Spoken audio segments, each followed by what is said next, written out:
Her body made headlines. There was a couple of men at the end of this runway where I could feel were just dying to see my breath. And there was something about that made me a little, ugh. Her paychecks shattered records. You were paid $12.5 million for this film Striptease. Some critics might say that you would not have gotten $12.5 million for doing Striptease if you hadn't stripped. In Hollywood, she rose from outsider to the highest paid actress, only to be judged relentlessly for her body, her choices, and her loves. Her character is deadly boring. Let's face it, as constructed, the only reason to look at this picture is to see her body. She's continuing a progression in which I don't know what's next for her. If you think about it, Demi, has a baby on camera. I mean, that's about it, where she seems to be headed. From a small town and a fractured home, Demi Moore fought through teenage chaos and heartbreak when addiction threatened everything. Okay, she smoked something. It's not marijuana, but it's similar to incense, and she seems to be having convulsions of some sort. Okay, right now, is she awake? Yes, well, semi-conscious, barely. Okay, is she breathing? Is she breathing? Yes. Okay, and she overdosed on... She's convulsing. Her story could have ended in darkness, but this is just not a story of scandal. It's the story of resilience, redemption, and a woman determined to take back her power and rewrite her legacy.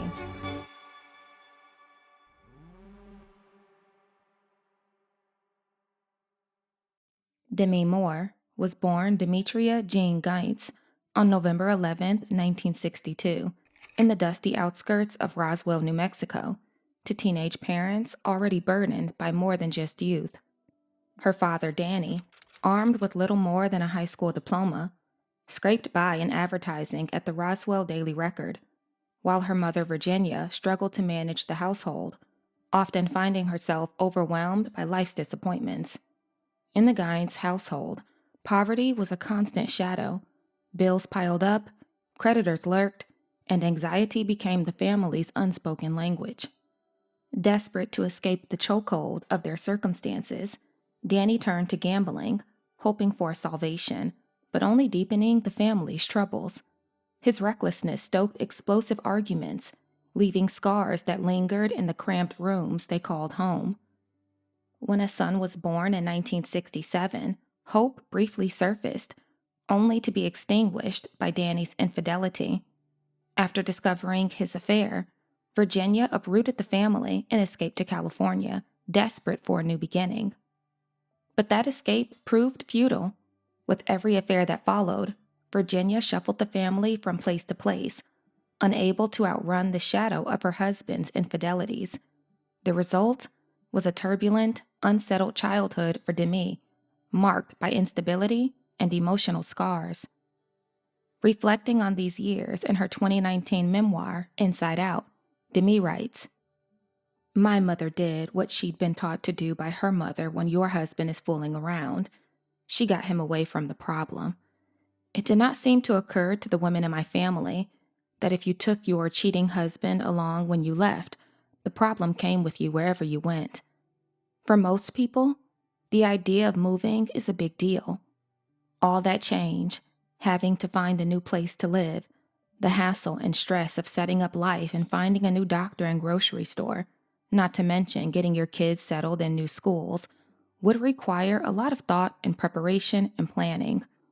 That's not how it was for us. Moving wasn't dolled up for us kids. There would be a mounting sense that something was going on, and the next thing I knew, we'd be hitting the road in one of the many earth-tone vehicles my parents had over the years. I didn't realize until much later that this wasn't how everybody lived. When I hear about people who've had the same friends since kindergarten, I can't imagine what that must be like." My childhood was very unusual, and we moved so much in the most bizarre way.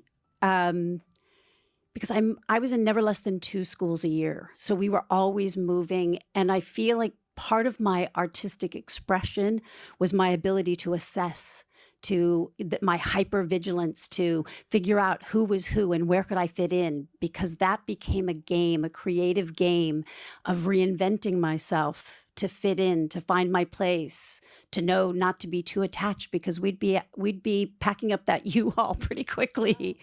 But I think it was in an interesting way. I didn't have kind of what many other actors have, which is, oh, I did theater and A school play. I didn't really have that. So sort of assimilation became your gift. Yes. That's really interesting. Not unlike what it feels like to step on a set and then have that set Exactly. go away 3 months later, and then you're on to the next. Yeah, where you project. step into a totally, unfamiliar environment with all new people. You don't know exactly where everything is, where you fit. And you have, it was an incredible skill set that came from that. I mean, the downside of it was that I don't think it helped me to know who I was. Demi and her younger brother were constantly uprooted, shifting between schools and homes as their parents' turbulent marriage unraveled. In 1973, at age 11, another of her father's betrayals forced the family to move farther than ever before, to Canonsburg, Pennsylvania. Shortly after, Demi was hospitalized for kidney nephrosis, a life-threatening condition she had struggled with since birth. The ongoing household turmoil often triggered severe flare-ups, resulting in extended hospital stays.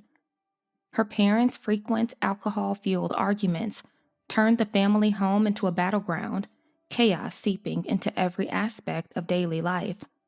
Demi and her brother were often left to fend for themselves, growing up in the shadow of neglect and emotional disarray. Eventually, the strain on the family became more than Virginia could bear. Reaching her breaking point, she attempted to take her own life, a moment that left a profound and lasting impression on Demi's childhood. In an excerpt from her book, Demi writes, "One night, I woke up to the sound of distressed voices and commotion.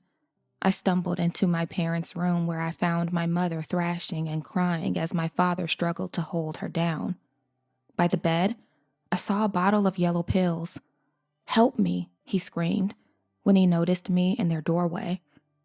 I walked toward them in a trance, not knowing, but on another level understanding completely what I was witnessing. My mother was trying to take her own life. The next thing I remember is using my fingers, the small fingers of a child, to dig the pills my mother had tried to swallow out of her mouth, while my father held it open and told me what to do. Something very deep inside me shifted then, and it never shifted back. My childhood was over. Any sense that I could count on either of my parents evaporated. It was the early 70s, and my mom did what people were starting to do. She went to a therapist. There was the ambient energy of the women's movement at the time, and we had a feminist neighbor my mother became friendly with. But in her fragile state, my mom was impressionable. For years, she had put up with my dad's cheating and had been completely dependent on him financially and emotionally. It's sad to say, but when she tried to take her own life, it had the effect of reclaiming a little power. She had shown my dad she might be capable of leaving him. Unfortunately, she had shown her children she was capable of leaving us too. You growing up, it is colorful. Her mother and father both battle alcoholism, move the family constantly ahead of debt, infidelities, thunderous fights. She's 12 when her mother first attempts suicide. And it wasn't the last time. No, there was many, many times. You said your childhood Was done. Yeah, life-changing moment. After Virginia's attempt, she separated from Danny and entered into a brief relationship with a psychiatrist whose prescriptions of stimulants and sedatives deepened her dependence. In 1975, Virginia and Danny reconciled and moved the family back to Southern California, hoping for a new start. However, their escalating drug and alcohol addictions ultimately led to the final collapse of their marriage shortly thereafter. Following the split, Danny took Demi's younger brother and moved to Redondo Beach, leaving Demi to navigate an unpredictable life with her mother. Seeking to escape the constant turbulence, Demi turned to smoking pot and drinking beer at just 13. Years of instability pushed her into a deep depression, and she came to believe that numbing her pain was the only way to cope. Lost and adrift, Demi moved with her mother to a new apartment complex with little hope for what lay ahead. But one day, as she gazed out over the balcony, Demi spotted someone who would soon give her life new meaning, a glimmer of hope for a brighter future ahead. She writes, "From our balcony, I used to see this beautiful girl hanging out at the pool, swimming and lying in the sun. She was the most radiant creature I'd ever seen, a German actress, a few years older than I was. She owned her sexuality completely, without self-consciousness or discomfort, with complete confidence and ease. She was only 17, but her star was on the rise in Hollywood, and she regularly received scripts from directors who wanted to work with her. She could speak English, but she couldn't really read it, so she asked me to read the screenplays out loud to her so she could decide which ones she wanted to pursue. By the time I finished reading her a script, she'd know exactly what she thought. She had total clarity in her opinions. I was as dazzled by her confidence and her sense of direction as I was her beauty and sensuality, and I saw the breathtaking effect that combination had on other people. Like me, they were overcome by her sense of comfort, freedom, and power. I decided to follow her example. I wanted to do what she did, and if that meant acting, then so be it." I was living in an apartment building in West Hollywood with my single mother, and from my balcony, I looked down by the pool, and there was the most extraordinary creature I had ever encountered. She was the most self-possessed, most embodied young woman, and I didn't know who she was or what she had, but I knew I wanted that. We each were living with our single mothers, and we became fast friends. And she was a young German actress, a couple of years older, and this was Nastasia Kinski. And she was brought to LA by Roman Polanski. And I think the combination of coming from where I came from in my life, my childhood, and witnessing, and I don't know if it's because she was European, but there was just something that she had combined with my first encounter with material, with storytelling in this form, that I think just planted the seed in the bug. And then from that point, I was like, how does this work? Eager to break into show business, Demi began modeling as a stepping stone into the entertainment industry, already certain that her true passion was acting. But as her career aspirations took shape, life at home continued to spiral. At 15, Demi uncovered a long-buried family secret. After stumbling upon her parents' marriage license, dated 1963, several months after she was born, Demi confronted her mother, who then revealed that Danny, the man Demi called Dad, was not her biological father. Instead, her father was a man named Charlie, whom her mother had briefly married when Danny moved to Pennsylvania after high school. Upon learning of Virginia's new marriage, Danny returned and convinced her to leave Charlie, even though she was already pregnant. This revelation shattered Demi's sense of identity and belonging, leaving her engulfed by confusion and heartbreak. Once again, falling back on the familiar way she coped with pain, Demi turned to drugs and alcohol. Yet even as she tried to numb herself, the true cost of her chaotic upbringing became clear: her education. After moving 7 times following her parents' split, she slipped further behind in school with every new start. Determined to reclaim some stability, she enrolled in a continuation program, balancing 4 hours of class with 4 hours of paid work. This new schedule finally let her afford acting lessons, bringing her a step closer to the future she dreamed of. However, any advancement was overshadowed by her worsening relationship with her mother. The growing distance between them left their bond vulnerable, and it seemed that every step forward in Demi's life was matched by new strain at home. This proved to be true when, during a night out together, Demi and Virginia met a man whose presence would irrevocably change and ultimately destroy what little remained of their fragile connection. Demi writes, "We were at Le Dome one night when a man who looked to be in his late 40s or early 50s came over to our table and introduced himself as Val Dumas. He said if we liked Le Dome, we should come by his restaurant. Val was a tall, elegant man with an air of superiority or money or both. He chatted us up for a while, and then my mom couldn't find her car keys. He offered us a ride home in his brown Mercedes, but insisted I sit next to him in the passenger seat. I had lunch with him at his restaurant not long afterward. I didn't question why a middle-aged man would want to hang out with a 15-year-old girl. He started showing up at school, waiting for me outside in his car after classes let out.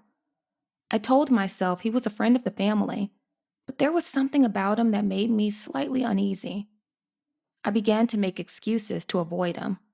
Then one day when I got home from school, he was there, inside the apartment, waiting for me. I felt the blood drain from my body. "What are you doing here?" I asked him. "Where's my mom?" I blotted out the exact sequence of events, the details that led from me opening the front door, to wondering if my mother had given him a key, to feeling trapped in my own home with a man 3 times my age and twice my size, to him violating me. For decades, I didn't even think of it as a violation. I thought of it as something I caused, something I felt obligated to do because this man expected it from me. I had eaten at his restaurant, and he had chauffeured me home from school. In my 15-year-old mind, I deserve what happened. I couldn't see that as someone with no guidance or grounding, no sense of worth, someone who'd spent her whole life contorting herself to meet other people's expectations. I was an easy mark for a predator, and I had nobody to protect me. Less than a week later, my mother told me we were moving again. I was happy to be getting out of that space where this ugly thing had happened to me. But to my horror, Val showed up to help us move. I sat in the back seat of the Mercedes of the man who violated me. My mother sat with him up front, and he drove us to where we were moving. Now there was nowhere safe to go. He'd be able to find me. In the seconds we were alone, Val turned to me and said, "How does it feel to be whored by your mother for $500? I stared at him blankly, and he said it again. "How does it feel to be whored by your mother for $500? I'll never know if my mother accepted $500 from Val explicitly as payment for permission to violate me. But what is certain is that she gave this man the key to the apartment she shared with her 15-year-old daughter. Soon after we moved to La Cienega, I met a musician named Tom. He was an attractive 28-year-old with a gentle presence. He immediately made me feel at ease. So when Tom invited me to move in with him, I said yes. He was waiting for me in his car when I walked out of my mother's apartment the day after my 16th birthday. I never went back. Do you believe she sold you? I think in my deep heart, no. I don't think it was a straightforward transaction, but she still did give him the access and put me in harm's way. And then this stunning revelation that the man you loved as your father was not your biological father. And others in your family knew this? I made up about that I wasn't wanted. Despite the age difference, Demi insists her relationship with her 28-year-old boyfriend, Tom, was both healthy and steady, a bright spot during an otherwise turbulent time. But as life seemed to be stabilizing, Everything changed one night when Tom took her to see a new band called the Cats. As soon as Demi spotted the lead guitarist, Freddie Moore, she was instantly captivated. Within a month, she left Tom for Freddie, who, at 29, was not only older, but also married. Tom wouldn't be the only thing that Demi left behind. She also dropped out of high school and quit acting class, determined to make it on her own. Faced with new independence and mounting financial pressures, she made the bold decision to pose nude for a Japanese magazine at 17 years old. This risky move opened new doors in the modeling world, eventually leading to a contract with Elite Model Management. But as Demi's career slowly gained momentum, her personal life would fall apart. In October 1980, Danny, the man who had raised Demi as his own, ended his life at just 36 years old. She writes, "It was my brother who found Dad in his garage, slumped over the steering wheel of his car with the engine running. A year prior, Dad was in the hospital. His liver had ruptured. A doctor informed him that he was an alcoholic with pancreatitis and needed to stop drinking immediately. But everything he was told not to do, he did it in spades. He was slowly trying to end his life. He told me many times that he wanted to die. He felt he had failed us, and I think that on some level, he really believed he was doing the best thing for everyone by ending his life. When I got the call, I burst into tears. I was sitting at the dining room table with Freddie. He didn't come over to hold me or comfort me. He didn't tell me that he loved me and everything would be okay. He sat still in his seat and said calmly, 'There's no point in crying. There's nothing you can do now. It's not going to change anything.' After Danny's death, Demi married Freddie in February 1981, just a few months after her 18th birthday. According to Demi, she was navigating a period of confusion, depression, and codependency, all of which influenced her decision to marry the musician. A few months after their wedding, the couple briefly relocated to New York's Upper West Side, where Demi had been personally invited by John Casablancas, owner of Elite Model Management. During her time in New York, Demi landed a commercial and made her feature film debut as Corey in the 1981 movie Choices. But just as her professional life was gaining traction, Demi was suddenly hospitalized for complications related to her kidney disease. In the past, emotional upheavals like her father's indiscretions had triggered her flare-ups. This time, it was the stress and secrecy surrounding her own extramarital affairs that took a toll on her health. Reflecting on this period, Demi writes, "The night before we got married, instead of working on my vows, I was calling a guy I'd met on a movie set. I snuck out of my own bachelorette party and went to his apartment. Why did I do that? Why didn't I go see the man I was committing to spend the rest of my life with to express my doubts? Because I couldn't face the fact that I was getting married to distract myself from grieving the death of my father. Because there was no room to question what I'd already put in motion. I couldn't get out of the marriage, but I could sabotage it. Only, it's not much of a sabotage when it's a secret. You just end up sabotaging yourself." Following her release from the hospital, Demi carried on with life, quietly bearing a secret that continued to impact her health. Despite these personal struggles, new opportunities arose. Within a few months, she landed a role as Jackie Templeton, a sharp, no-nonsense young reporter on General Hospital, then the #1 show in daytime television. Knowing that appearing on the highest-rated show at the time could dramatically change her life, Demi felt both excitement and overwhelming anxiety. In an attempt to cope with the mounting stress, she turned to heavy drinking, an unhealthy habit that would trouble her for years to come. In the winter of 1982, shortly after her 20th birthday, Demi secured another role in Blame It on Rio. Directed by Stanley Donen, the film marked her debut in a major studio production. But it also marked the first time she tried hard drugs, an experience that sent her life into a downward spiral. After arriving in Brazil for the 3-month shoot, she befriended a local who introduced her to coke. Her drug use escalated, and an impulsive one-night stand with one of the film's cameramen only compounded the chaos, putting both of their careers at risk. When filming for the movie concluded, Demi returned to Los Angeles and confessed to her husband Freddie about everything that had happened in Rio. She writes, "Everybody in Rio seemed to be doing coke.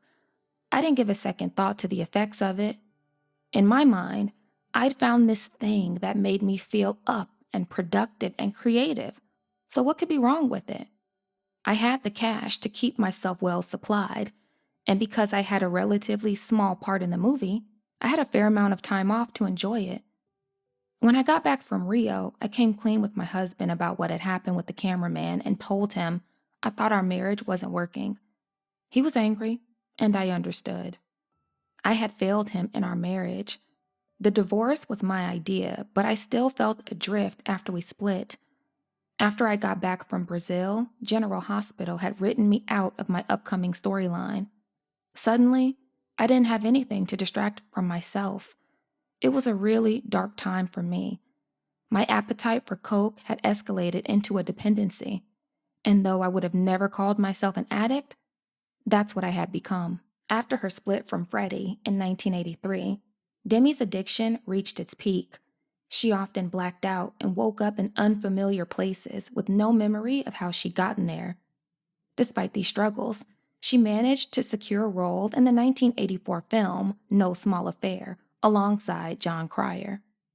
During production, Demi and Cryer had a brief fling, but while Cryer was deeply invested, Demi admits she was emotionally distant and unable to reciprocate his feelings.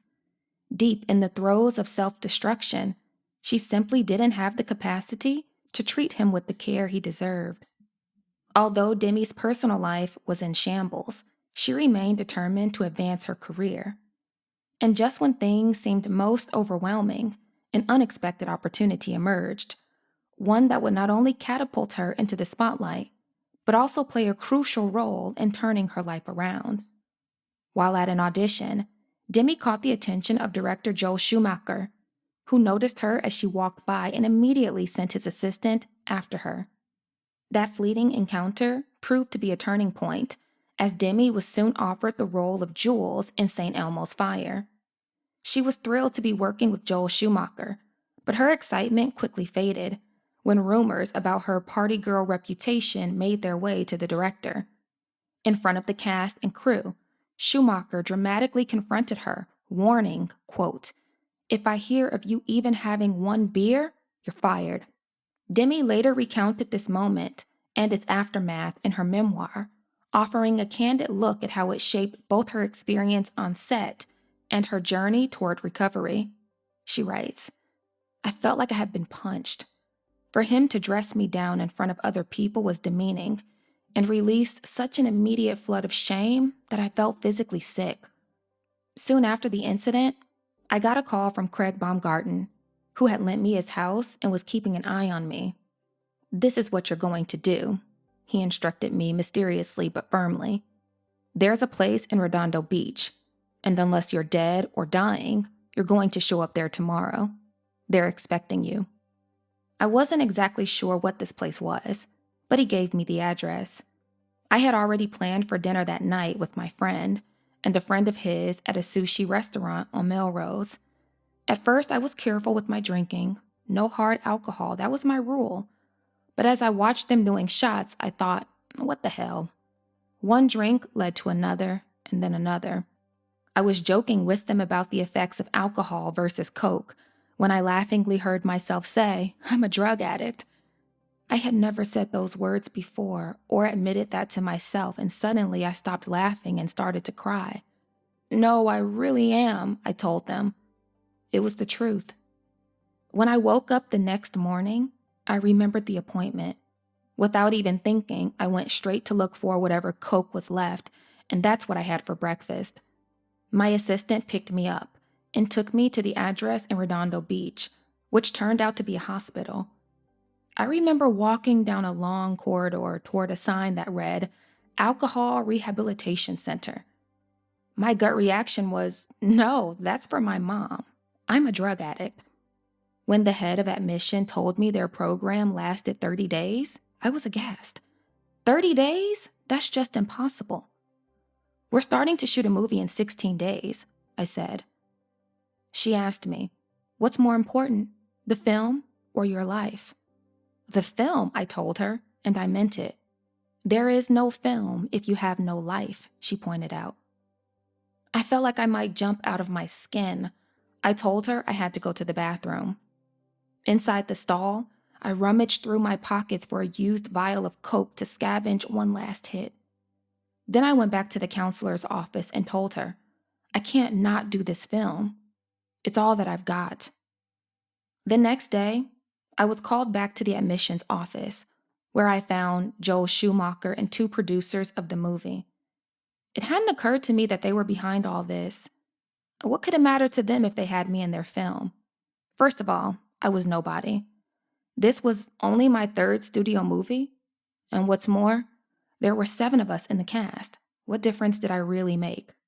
But they had apparently met to discuss the situation because there was a negotiated plan in place. I could start the film with just 15 days of sobriety if I completed the list of requirements that are usually done in 30. To this day, I see this as some version of divine intervention. If I'd have to give up the movie and go through the program to get sober for myself, I doubt I would have done it. But with the film at stake, and this enormous show of support from Craig Baumgarten, Joel Schumacher, and his colleagues, who I didn't want to let down, I had something much bigger than me to fight for. And so I did. All I know, and I think I talk about this in the book, is that work was the only thing that meant anything to me. I didn't have any value. I wasn't enough to have kept myself sober, but doing the film was. And whatever kind of like divine, intervention that took place of Joel sticking his neck out for me, along with the producers, when I wasn't in a place yet where I brought box office or any of those things that you might see someone doing. And it definitely, by being able to start the film sober, playing a drug addict, I think it gave me the room to start to find value for myself. After completing rehab, Demi began filming St. Elmo's Fire with the counselor by her side, offering vital support as she navigated the pressures of a movie set and upheld her commitment to sobriety. After months of filming, St. Elmo's Fire was released in theaters on June 28, 1985. Introducing audiences to a bold new take on the coming-of-age drama, it marked a major turning point in Demi Moore's career. The movie performed well at the box office, earning over $37 million domestically, and was a hit with audiences even as it received mixed reviews from critics. Its ensemble cast, dubbed the Brat Pack, became cultural icons, with the movie epitomizing the youth-driven films of the 1980s. St. Elmo's Fire not only helped launch the careers of its stars, but also left a lasting legacy as a pop culture phenomenon, a quintessential coming-of-age movie for its generation, and an era-defining cult classic. Decades later, the film continues to resonate with audiences, serving as a defining snapshot of youthful ambition, friendship, and the challenges of growing up in a rapidly changing world. One of the stars of St. Elmo's Fire, Demi Moore, is my guest, and let's turn this on its head and let me ask you first about being interviewed, because you just told me this is your first time to be interviewed in a series of press interviews like this, even though you've done a number of motion pictures and been on television. So how does it all strike you so far? What's it like to face a battery of press people? It's a part of being a movie star, let's face it. You're right, it is. It's exciting. It's exciting because I'm doing it for something that I really believe in, and it's fun. Could we talk about how young people are portrayed generally? in this picture. You've also said that young people, in your opinion, are in a hurry. Maybe they're in too much of a hurry today. What did you mean by that? I don't know about being in too much of a hurry. I think that they just are in a desperate need to do something and be something, and it seems like a lot of people are having to take the easy way out, and it's almost like there's a feeling that they don't really have a lot of choices today. You know, and who knows? Or they don't allow themselves many choices for fear of failure, maybe. That as well, but I mean, as an overall feeling of kids coming out of school, and this pressure to be a success. You know, someone mentioned, maybe it was even you, about the me generation, and it being maybe more now than it was, and that really made me think about it.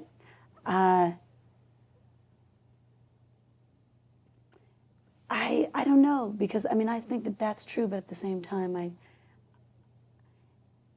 even though their choices are turning to this right-wing conservative choice, there's a certain unity in that.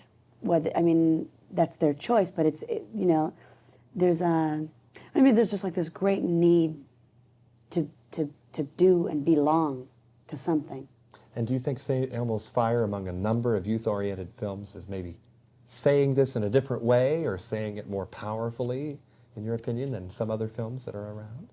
I don't know if it's really saying anything. I mean, like making any big statement in that way. I think it's just a nice, warm look at these people's lives, and that they're young, and that they're dealing with big problems, you know, our life problems, you know, that I don't think that people or that has been depicted before. Mm-hmm. You know, I mean, it's just, we're just living in the crisis that we go through, and that it's a reality that we do at 22. I have, you know, we all have these that we go through, and it's just survival. I think it's really, I mean, you see people surviving, and to the best of their ability, trying to support one another. Demi, we have just a few seconds left, but this process you and I are going through, discussing your character and young people in general, did this happen on the set with you and the other actors and with your director also? Mm-hmm. We worked very close together. Daily investigation or something? Yeah, yeah. Following the success of St. Elmo's Fire, Demi's star was undeniably on the rise, and so was her love life. She fell for her castmate, Emilio Estevez, during filming, and after 6 months of dating, they became engaged, quickly becoming one of Hollywood's most talked about couples. Demi was drawn not only to Emilio, but also to the warmth and support of his famous family. As the son of acclaimed actor Martin Sheen and brother to Charlie Sheen, Emilio offered Demi a glimpse of the stability and connection she had missed in her own upbringing.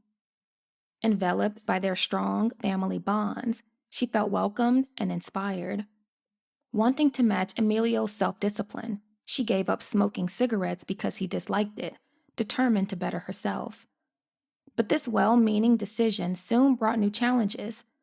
After she quit, Demi began to gain weight, which triggered fresh anxieties about her appearance, and over time led to disordered eating. Still, she worked hard to project confidence and composure in public, trying to meet the high expectations of both Emilio and Hollywood. Yet, behind the scenes, Demi faced an exhausting private battle with her sense of self-worth. In her memoir, Demi reflects on this painful time, writing, "In the summer of 1985, I got cast in the movie One Crazy Summer, which required me to be in a bathing suit much of the time. I was pretty much the only girl, which was kind of isolating. I began having serious food issues. I could barely bring myself to look in a mirror during filming because I hated what I saw on screen. I was also frightened. I was sure any director would find my shape unacceptable and I'd never get another part. This was very much on my mind when my new agent told me I had landed an audition for a romantic comedy called About Last Night, The casting process seemed to move at a snail's pace, and I grew anxious waiting. A full month went by when the director called. When I went to see him at his office, my worst nightmare came true. He sat me down and said, "You are really who I would like to do this film, but you would have to promise me that you would lose weight." I'll never forget that moment as long as I live. I felt a combination of sick, pit of my stomach, mortification, and raw panic. And so began my process of trying to dominate and control my body, and of equating my worth to my weight, my size, my exterior, and I did not approach the issue in a rational, healthy way. I was thrown into a tailspin of terror and self-loathing. I was sober, sure, but all my anxieties just shifted over to food. I'd wake up in the middle of the night and binge eat, and then be covered in crumbs in the morning. I even put a lock on my refrigerator. It was like food had become a weapon to use in a war against my body, the enemy. I used food as a kind of punishment for everything I believed was wrong and dirty about myself. With drugs or alcohol, it's a basic yes or no. Either you use them or you don't. But with food, you can't do that. You have to eat. If one crazy summer put my body on display in a bathing suit, about last night upped the ante. There were a lot of sex scenes, which meant I had to spend a great deal of time naked in front of a room full of men. Camera operators, producers, sound guys, and the director who told me I was too fat. Well, they were together in St. Elmo's Fire, and now once again in About Last Night, Demi Moore is with Rob Lowe. Now, you guys apparently have become friends. We are. Since that first picture. How do people in this business get to be friends when it's a business so many times people are away from each other? Well, we sort of live in the same neighborhood. Helps. I think that when you do a film, you get very close. I mean, you become family, especially when you go on location and you are cut off from, everything that you're used to. Sure. And you sort of start to lean on each other a little bit and get to know each other, and nice bonding happens. Now, the two of you together performed some pretty steamy love scenes that Rob Lowe has told me were more like, well, when you do a love scene in the movies, it's like punching in a time clock. It's that routine, it's that business-like. Well, how do you react to that way of putting it exactly? In a sense, he's absolutely right. I mean, this is our job. It's in the script. We know we've got to do it. I think that to say that it goes without any emotional attachments is not quite true, at least for me, because it was quite emotional for me.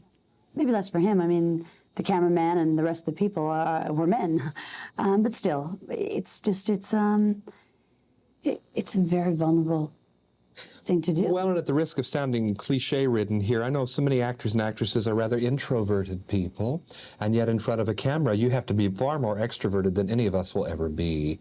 That seems to me to be quite a paradox, I guess. You think? Yeah.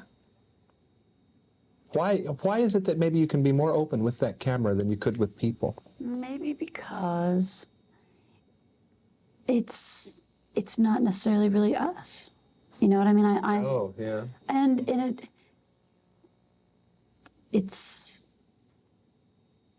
for some reason it creates a safe place to explore. Interesting.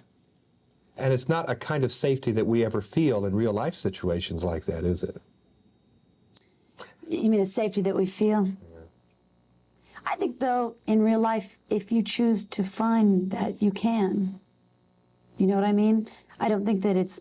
I think a lot of people do use it as, as almost a therapeutic way of working, or communicating. So it's a form of communication. Meantime, in so many of your roles, you are almost like a chameleon. You take on the characteristics of the given assignment and surroundings. I'm having trouble getting a fix on Demi Moore, especially from Blame It on Rio, St. Elmo's Fire, and now this. There's no similarity of character. Is that all to the better as far as you're concerned? It's not a negative in my book. Yeah? I think that with each character I do, I learn more about myself. Demi's role in About Last Night was groundbreaking for its era. The film centered on Debbie and Danny, played by Rob Lowe, who meet at a singles bar and embark on what they both expect to be a one-night stand. The next morning, Debbie leaves without a second thought, overturning traditional expectations of female behavior on screen. Portraying a woman unapologetically seeking a casual encounter was considered a radical concept in the mid-1980s. Released on July 2, 1986, About Last Night earned over $38 million at the box office and received generally positive reviews from critics. Following this success, Demi challenged herself even further by taking on an off-Broadway role in New York's The Early Girl, which required her to appear completely naked on stage night after night in front of a live audience. Despite her ongoing struggles with body image, Demi viewed this opportunity as a way to confront her insecurities directly.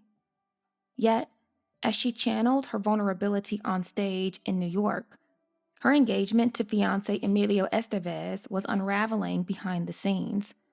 Shortly after mailing out wedding invitations, Demi learned that Emilio had been seen in Los Angeles with another woman, a scenario that was not entirely unfamiliar. Earlier, during a break in their relationship, Emilio impregnated an ex-girlfriend. After seeking advice from her therapist, Demi made the painful decision to call off the wedding indefinitely, though she and Emilio managed to remain friends. In the aftermath, as she reflected on a string of failed relationships, Demi began to wonder if lasting love was simply out of reach for her. Still carrying that doubt, she attended the premiere of Emilio's film Stakeout on August 5, 1987, expecting little from the evening. But fate had other plans. Among the guests was Bruce Willis, the charismatic star of the television hit Moonlighting, who was fast becoming the talk of Hollywood. With his charm and energy, Bruce quickly swept Demi off her feet, offering her a glimpse of happiness she'd nearly stopped believing was possible.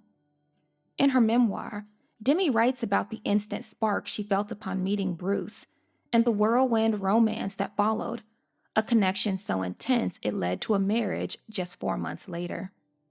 She writes, "He's all over you like a cheap suit in the rain," Emilio said of the cocky, dark, and handsome guy who'd been introduced to me as Bruce Willis. I thought Bruce was dismissive at first, but when I saw him at the after party, he was suddenly more solicitous. "Hey, can I buy you a drink?" he asked, as soon as I walked in. I told him I didn't drink. "Well, let me buy you a Perrier," he continued. Bruce was looking at me a lot. He was so attentive as the evening progressed. When it got late, people were going to see a stand-up set at the Improv. "You should come," Bruce implored. I could see Emilio wasn't thrilled by all the attention he was paying to me, but the club was on my way home, so I figured I'd stop by. When I got there, Bruce had a table set for 2 with the Perrier waiting for me. He jumped up and pulled out my chair. I never encountered treatment like this before. Bruce was so gallant in his own boisterous way. When I said it was time for me to go, he offered to walk me to my car. When he asked for my number, I wrote it on his arm. He called me the first thing the next morning. Again, I was impressed. From that first meeting, Bruce and I were rarely apart. He made me feel like a princess. He lived large, and soon I did too. We went all in right away, talking about how badly we both wanted to have kids, our own family. We had a shared vision for our future. I think we were both longing to fill the emptiness, that sense we'd both always had that something big was missing. Bruce was on hiatus from Moonlighting when we first met, and I had just finished making The Seventh Sign. We were able to spend almost all of our time together until he started shooting an action movie he was really excited about, Die Hard. When he got a weekend off from filming, he took me to Vegas on another private jet to see a fight. We were moving to the gambling tables when Bruce said, "I think we should get married." I took a deep breath and said, "Okay, let's do it." I got pregnant on my wedding night, November 21st, 1987. What was the rush to tie the knot? I don't know. It didn't seem like there was no rush. As a matter of fact, when we made our decision, it was not, obviously we got married in Las Vegas. we went there to see a boxing match, which will probably be my last, you know. And we had sort of talked about it laughingly, and it just seemed okay. And I don't know, we never thought about that it was too soon, or maybe I did more than he did. He just kept telling me, take your time, I'll wait, I'm not in a rush, you know, whatever time you need. I was like, okay. And then it just seemed like it didn't matter. Yeah. That we loved each other so much. Are you impulsive like that? I prefer to think of myself as spontaneous, and I have a real particular opinion about being impulsive and spontaneous. And because impulsive implies that I didn't think about the consequences, and I did very much. Mm-hmm. And so, yes, I think I'm a spontaneous person. And at many times in my life, I've been impulsive. So I try to really choose carefully. Girl, boy, whatever. So far, we don't know. So whatever, I figure whatever it is, that's exactly what I'm meant to have. You believe in fate a little bit? Definitely. I don't believe there are accidents or coincidence. So then you and Bruce Willis were destined to be together. I guess so. Why do you think he's going to be a good dad? Because he's generous and he's warm and he wants it. When Demi and Bruce first married, they instantly became one of Hollywood's most talked about couples, captivating both fans and the press. Their whirlwind romance and sudden nuptials caused a media frenzy, with paparazzi relentlessly hounding the newlyweds at every turn. The excitement only grew after their initial ceremony, when TriStar Pictures, recognizing the publicity potential, as both stars were under contract, threw them a second extravagant wedding as a promotional event. This lavish affair was over the top, drawing even more attention to the high-profile couple. Yet, beneath all the public spectacle, a quieter transformation was taking place. On August 16, 1988, Demi and Bruce welcomed their first child, a daughter named Rumor Willis. Motherhood brought Demi a profound sense of purpose and joy she hadn't known before, and the arrival of Rumor marked a turning point in her life. After becoming a mother herself, Demi briefly experienced an improvement in her strained relationship with her own mother, a period of hope that suggested healing might be possible. However, as time went on, it became clear that this renewal was fleeting, and the stability Demi longed for was just an illusion. Shortly after Rumor's birth, Virginia overdosed on pills and was rushed to the hospital. Not long after, she was arrested for drunk driving, her life completely spinning out of control. Hoping to help, Demi checked her mother into rehab, and for a short while, things seemed to improve. But that optimism quickly faded. Almost immediately after leaving treatment, Virginia sold a story to a tabloid about her recovery and her troubled relationship with Demi. The betrayal stung. Demi was deeply hurt and felt as if her mother had sold her out. Still, Demi didn't have the time to dwell on this fresh pain. After working hard to lose her baby weight, she was elated to be offered a role in the comedy We're No Angels, starring alongside Robert De Niro and Sean Penn. Yet, when she shared her excitement with Bruce, his reaction was anything but supportive. Rather than being a moment of celebration, his response became the first sign to Demi that the perfect life she thought she was living with him might also be just an illusion. She writes, "I remember being in the bedroom, changing Rumor's diaper and telling Bruce what an amazing project this was going to be, how excited I was to shoot a film in Canada with the Robert De Niro. Bruce's expression was stony as he said, 'This will never work.' I was baffled. 'What do you mean this won't work?' I genuinely didn't understand what he was talking about. 'This is never going to work,' he continued, 'if you're off shooting a movie.' What he meant was that our life wouldn't work if I was engrossed in something outside of our family. I was taken aback. It's not like it was a secret what we both did for a living before we started a family. Bruce understood from the inside what my job entailed, and I assumed that he expected me to keep on doing it. but in the very short time we'd known each other before getting married, I'd only been doing press and other ancillary aspects of my job, not actually working full-time on a movie. My work hadn't involved any demands that took me away from prioritizing him. In that moment, while I was changing that diaper, it was like a whole side of his perspective and mine met for the first time. I felt panic mounting. "Well, we'll make it work," I told him, and shifted into solution-oriented mode. I assured him that the schedule had been set up so I could bring Rumor with me, and I'd go back and forth to spend time with him. I felt way too much anxiety to have a real conversation with Bruce about our assumptions regarding work, gender roles, and parenting, the deep stuff we obviously needed to start figuring out. Instead, I jumped right into how can I fix this, and started frantically figuring out what it would take to accommodate Bruce's work schedule and his expectations. I was 25. Life had bounced from one enormous event to the next in a very rapid succession. One minute I was planning my wedding, the next I was shopping for baby clothes. Bruce and I were becoming the it couple. We had the blessing of a beautiful, healthy little girl, and we had more money than either of us knew to wish for as kids. I know that sounds like a perfect life, but as I would soon find out, if you carry a well of shame and unresolved trauma inside of you, no amount of money, no measure of success or celebrity can fill it. Your career has really taken off.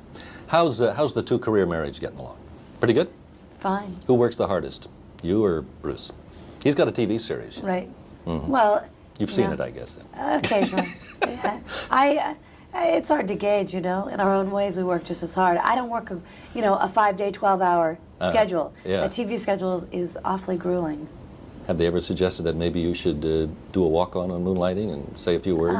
Yeah, it seems to be everybody's brilliant idea that we should do something together. Mm-hmm. But no, maybe on one of the last shows they ever do, I'll walk by.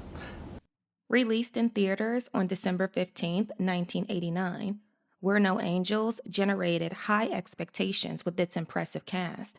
However, despite the star power of Robert De Niro, Sean Penn, and Demi Moore, the film ultimately fell short, both commercially and critically.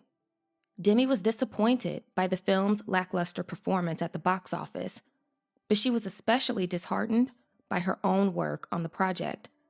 At the time, she was juggling the demands of new motherhood, commuting home every weekend during filming, which left her emotionally and physically drained.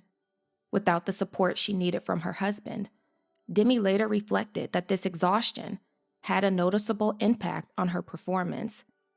Yet, what felt like a career setback actually paved the way for one of Demi's greatest successes.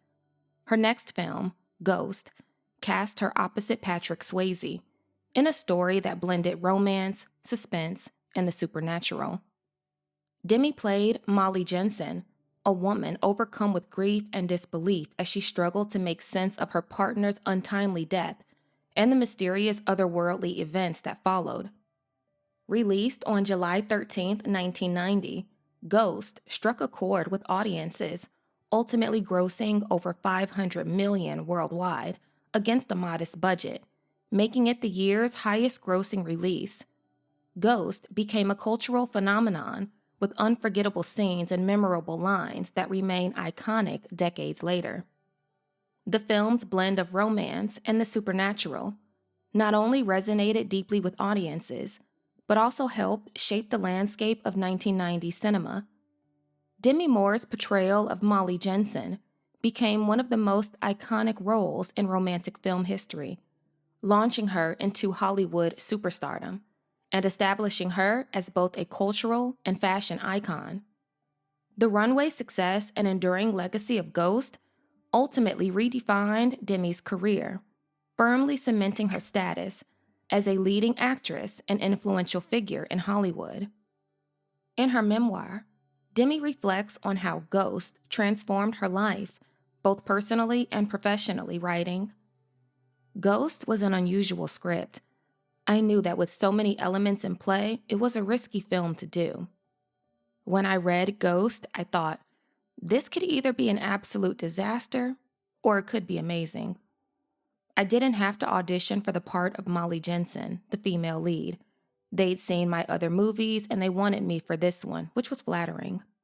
Reading the script, I'd recognized the level of emotion that was going to be required. Not hysterical, sobbing kinds of scenes, but rather scenes that were quietly intense, the hardest kind. But I didn't know if I could cry at all. And I don't mean just as an actor. I didn't cry off screen either, ever. I had learned to bottle myself up to get by, and I wasn't sure I could suddenly uncork that kind of emotion. How could I access tears on demand when I didn't even know how to muster them for myself? Because of Ghost, I learned how to breathe, and that helped me to begin to unlock my feelings, to connect to them in a healthier way. It had a huge impact on me and how I looked at myself. That was the gem that film gave me. It pushed me to figure out how to access my emotions, particularly my pain. Our first guest tonight is currently starring in the most popular movie in the country. It's entitled Ghost. Ladies and gentlemen, please say hello to one fabulous married babe, Demi Moore.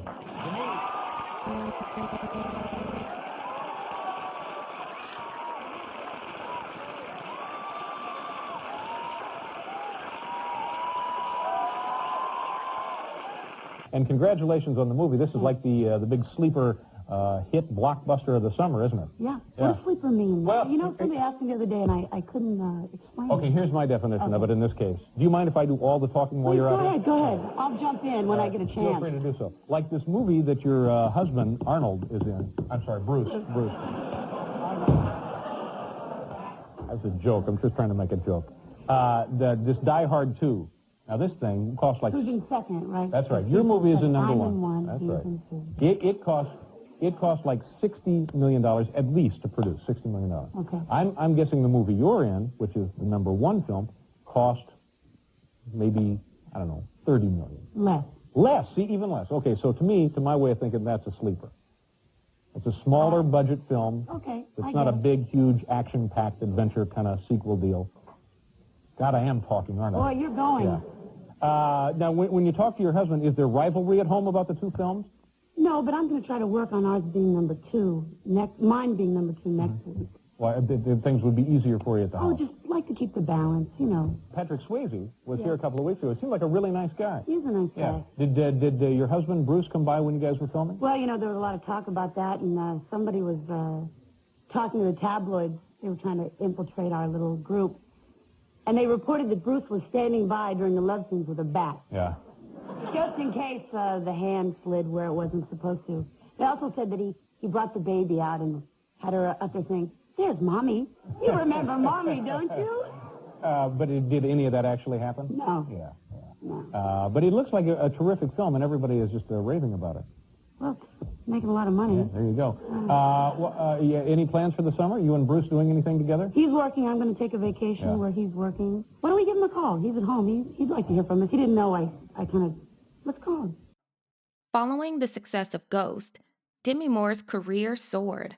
Her face appeared on magazine covers, and she became synonymous with box office power.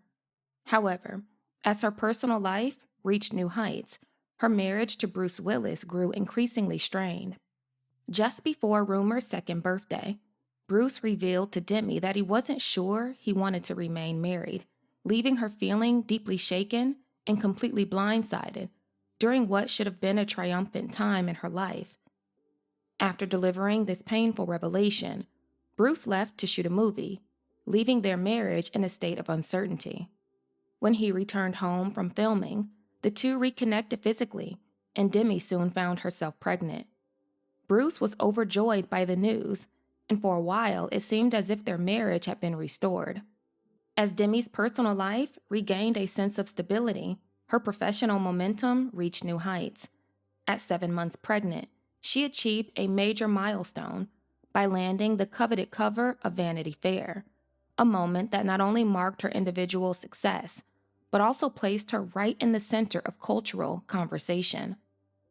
This was an especially thrilling time for Demi, as she also secured the female lead in A Few Good Men, starring alongside Jack Nicholson, Tom Cruise, and Kevin Bacon. Just before filming began, Demi welcomed her second daughter, Scout Willis, on July 20th, 1991.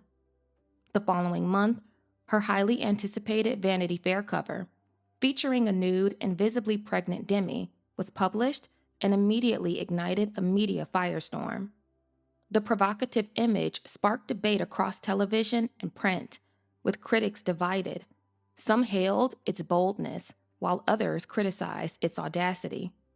In her memoir, Demi writes candidly about the intense reception and backlash the cover provoked, reflecting on how this moment shaped both her career and her public image.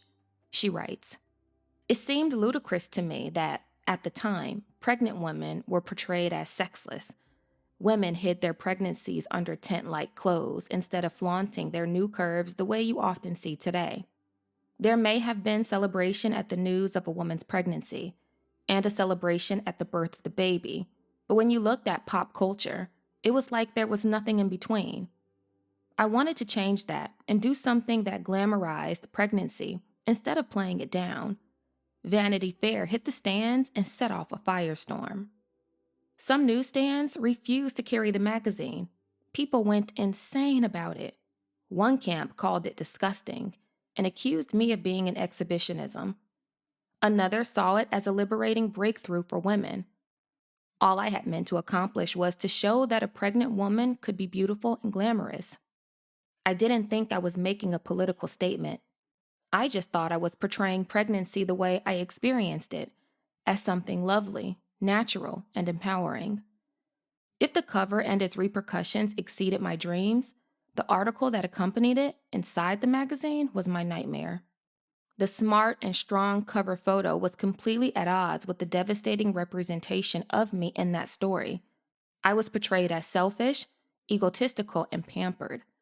A series of anonymous quotes claimed that I had gotten ghost because I married well, and said that being Mrs. Bruce Willis had gone to my head. It did a lot of damage and became the benchmark on which all subsequent interviews would be based. The distorted portrayal of me as a diva would follow me for years, because anybody doing a story on me or a new movie I was in would first read the Vanity Fair piece and then interview me based on its assertions. The article would also have a subtle negative impact on my career, introducing the myth that I was difficult. Of course, even more famously, possibly, you appeared on the cover of Vanity Fair when heavily pregnant. Now, Yes. Is that because you're just completely comfortable with your body and think, well, why not? Or are you making some sort of statement that people should be... I think there's two parts of it. One, I think, particularly in America, there is an extreme puritanical point of view of the body, which basically is that somehow a nude body, which is obviously quite natural, somehow only will provoke something that is, you know, sexual, thereby being completely threatening. And well, you say America's puritanical like that, but we see over here, you know, you see Madonna or Pamela Anderson or something like that. You know, naked American bodies are not that unusual. You know, all Hollywood films have an obligatory love scene with... not all Hollywood well, films. not... Take that back. So are you comfortable with that? Do you think it's okay, or is that something you think, oh, my goodness, another film, I've got to get my kit off just to get the bums on seats or bums on the screen? Tackle, is that what you're saying? Yeah. No, it's... I think that just too much importance is placed on it, and part of it is, I guess, I didn't grow up in a family that viewed it as something to be ashamed of. Yeah. And so I'm actually more shocked, especially with the pregnant cover, that it was such a big hoop-de-doo. Yeah. I mean, those Well, you photos... must have known it would provoke a reaction when you had your big hoop-de-doo. You were just...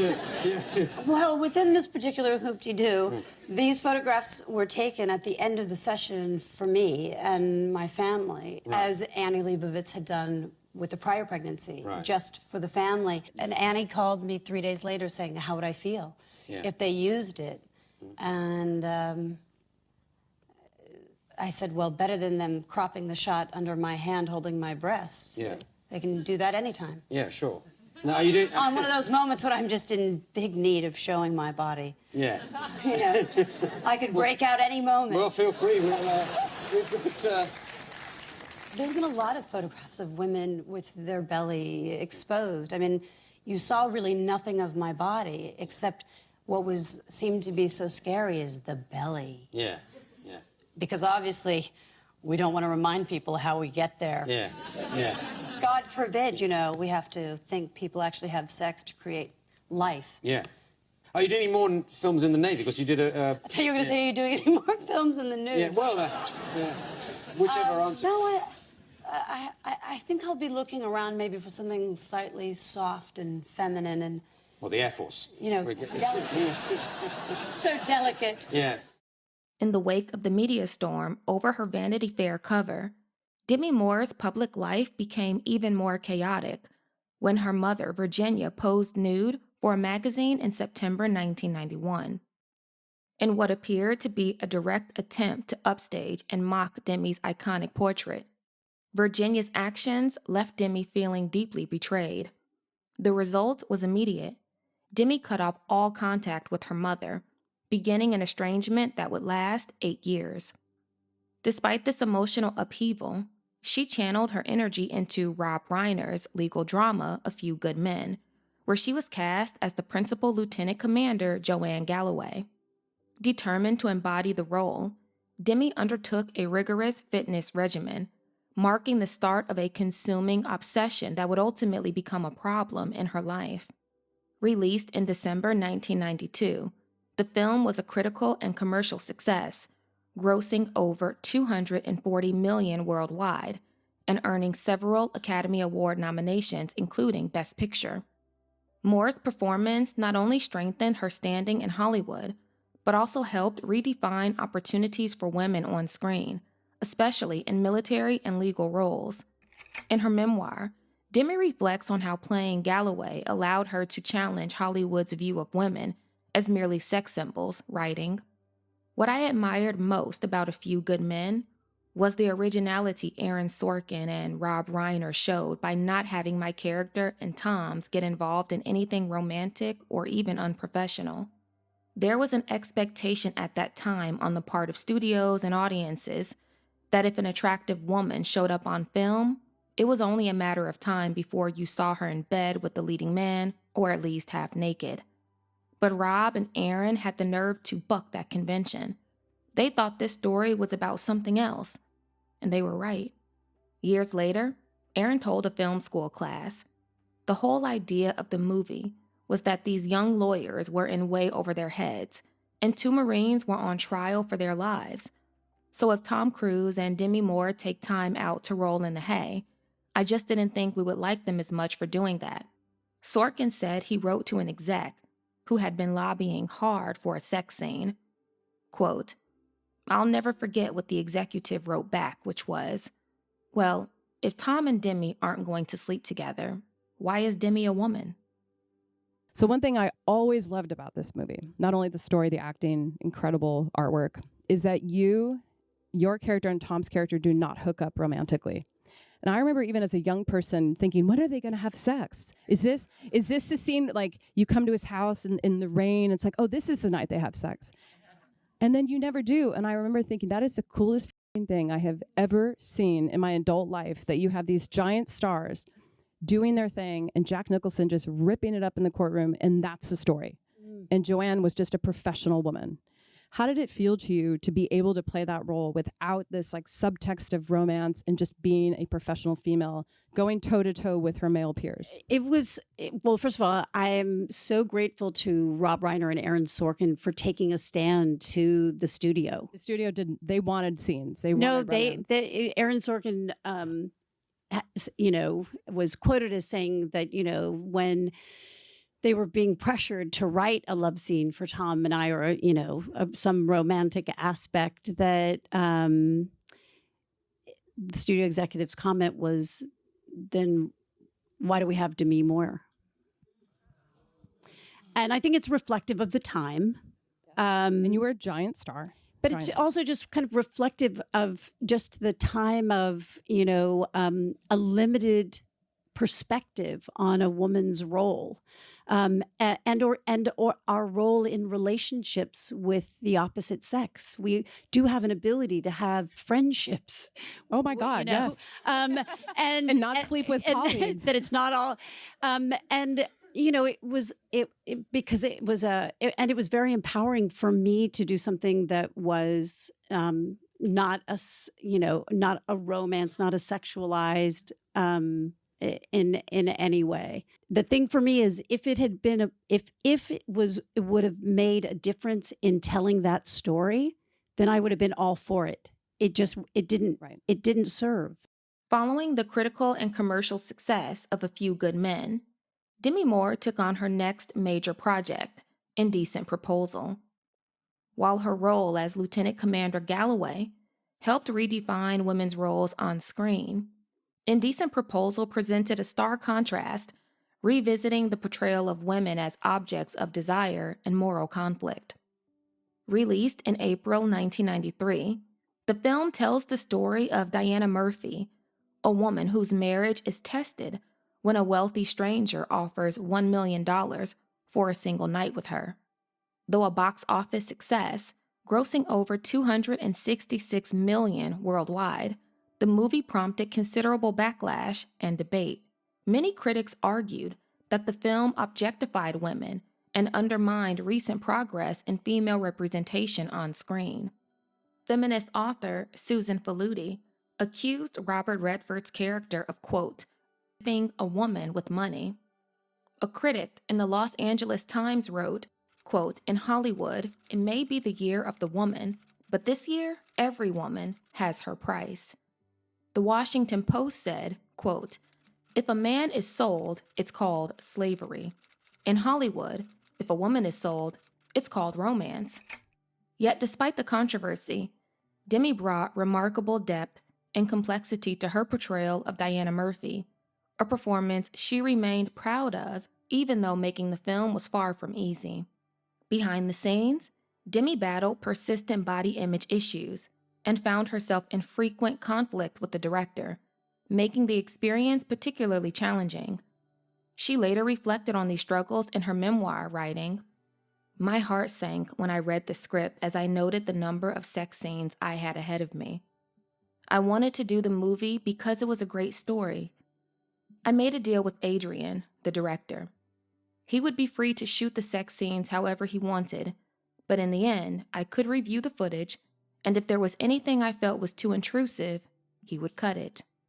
It was an arrangement that required a lot of trust, and I appreciated his willingness to collaborate. Still, I would be on display again, and all I could think about was my body, my body, my body. I doubled down on my already over-the-top exercise routine. I cut out carbs, I ran and I biked, and I worked out on every machine imaginable. I was actually feeling comfortable with how I looked.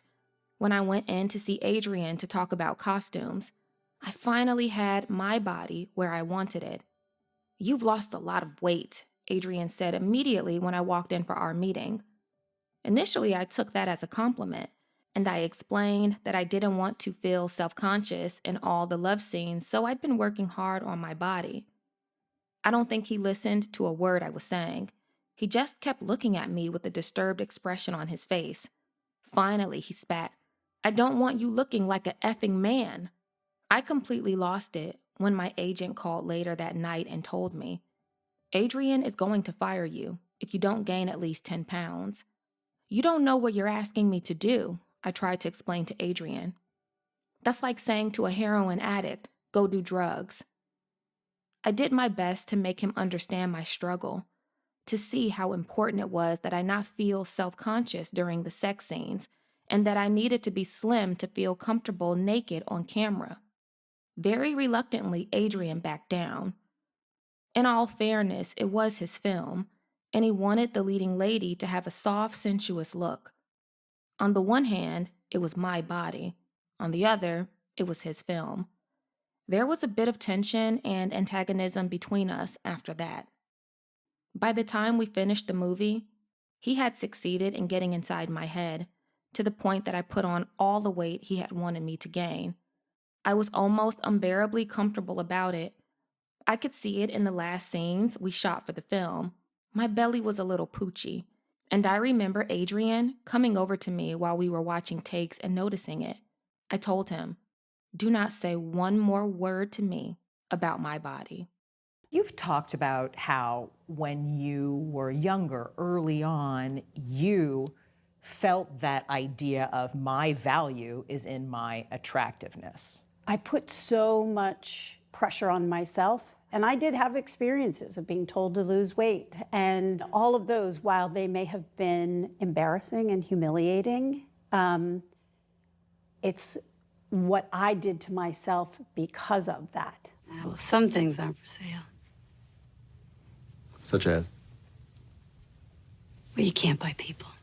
For example, when she was shooting 1993's Indecent Proposal, she would ride a bike every day from her home in Malibu to Paramount Studios in Hollywood. That's around 30 miles each way. And you were nursing a baby? I think she was like 5 or 6 months old when we were shooting that. So I was feeding her through the night, getting up in the dark with a trainer, with a headlamp, biking all the way to Paramount, wherever, even on location where we were shooting, then shooting a full day, which is usually a 12-hour day, and then starting all over again. Oh my goodness. Even just the idea of like what I did to my body, it's like so crazy, so ridiculous. But you thought it was what was required at the time. Yeah, but you look back and you kind of go, did it really matter that much? Probably not. But at the time, I made it mean everything. When you look at St. Elmo's Fire or About Last Night, what do you think? What do you see? I just have a lot of compassion for what a scared little girl I actually really was, even though I didn't let anybody see that. Even though you came across as so confident. And if I could go back, I would give her a hug and say, it's okay. For you personally, today, when you look in the mirror, what do you think? It fluctuates. Some days I look and I'm like, wow, that's pretty good. And some days I catch myself dissecting, hyper-focusing on, things that I don't like. The difference is now I can catch myself. I can go, yep, I don't like that loose skin, but it is what it is. So I'm gonna make the best of what is, as opposed to chasing what isn't. Give me an example of that, something that maybe you chased that in retrospect, you lost something. It's like this idea, like where I go, I used to think, like my face, it's like, so like chubby, I have no angles, I have nothing. And then you're like, yeah, but now it's like loose. I wouldn't mind some of that chubbiness back in the right places. After Indecent Proposal, Demi Moore became pregnant for the 3rd time and welcomed her daughter, Tallulah Willis, on February 3rd, 1994. Her deep bond with her daughters and her fierce protectiveness as a mother heavily influenced her next career move. This devotion inspired Demi to sign on for Striptease, where she portrayed Erin Grant, a single mother who becomes a stripper to regain custody of her child, a role that demanded both vulnerability and resilience. At the time, Demi had already committed to the action film G.I. Jane, but to secure her for Striptease, producers offered her a groundbreaking $12.5 million salary, making her the highest paid actress in Hollywood. News of this unprecedented deal and Demi's choice of such a provocative role ignited extensive media attention and public debate. Upon its release in June 1996, Striptease struggled at the box office, earning about $33 million domestically against a $40 million budget. Despite Demi's dedication to the role, the film failed to find commercial or critical success, becoming a cultural talking point and a controversial chapter in her career. Reflecting on this turbulent time, Demi writes, "The hate that came at me for choosing to do Striptease and getting paid what I did to star in it mirrored the disapproval the protagonist Erin faced for becoming an erotic dancer. I was again dubbed an exhibitionist. On one level, I get it. I was dancing around a pole and a G-string. Fair enough. But the ugliness with which people responded to that movie felt tinged with real malice and misogyny. Bruce had been paid over $20 million for the 3rd movie in the Die Hard series. Notice the discrepancy? He was just a guy doing what guys are supposed to do, earn as much as possible to take care of their family. Women, for some reason, are supposed to earn less in every job, from the worst to the best, and never pushed back. That never made sense to me.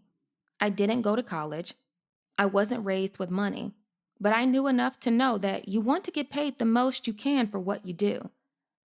I had taken part in propelling some big box office hits. My last film, Disclosure with Michael Douglas, had been a huge commercial success, and I wanted to be paid accordingly. That's all I was guilty of. One of the best things about doing striptease was that I got to spend a lot of time with Rumor, who was 7. My critics decreed that I was a bad mother for letting her see me dance topless. I thought that was insane. She'd seen me a lot more than topless many times throughout her young life. Despite all my issues with my body, I'd raised them to view nudity as natural and nothing to be ashamed of. You were paid $12.5 million for this film, Striptease. What does it mean to be the highest priced female in the business now? First of all, it is very meaningful in this business for women.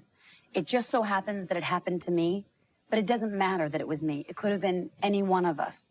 I mean, it's nice that it was me, and it's a nice kind of ego boost, and it's flattering.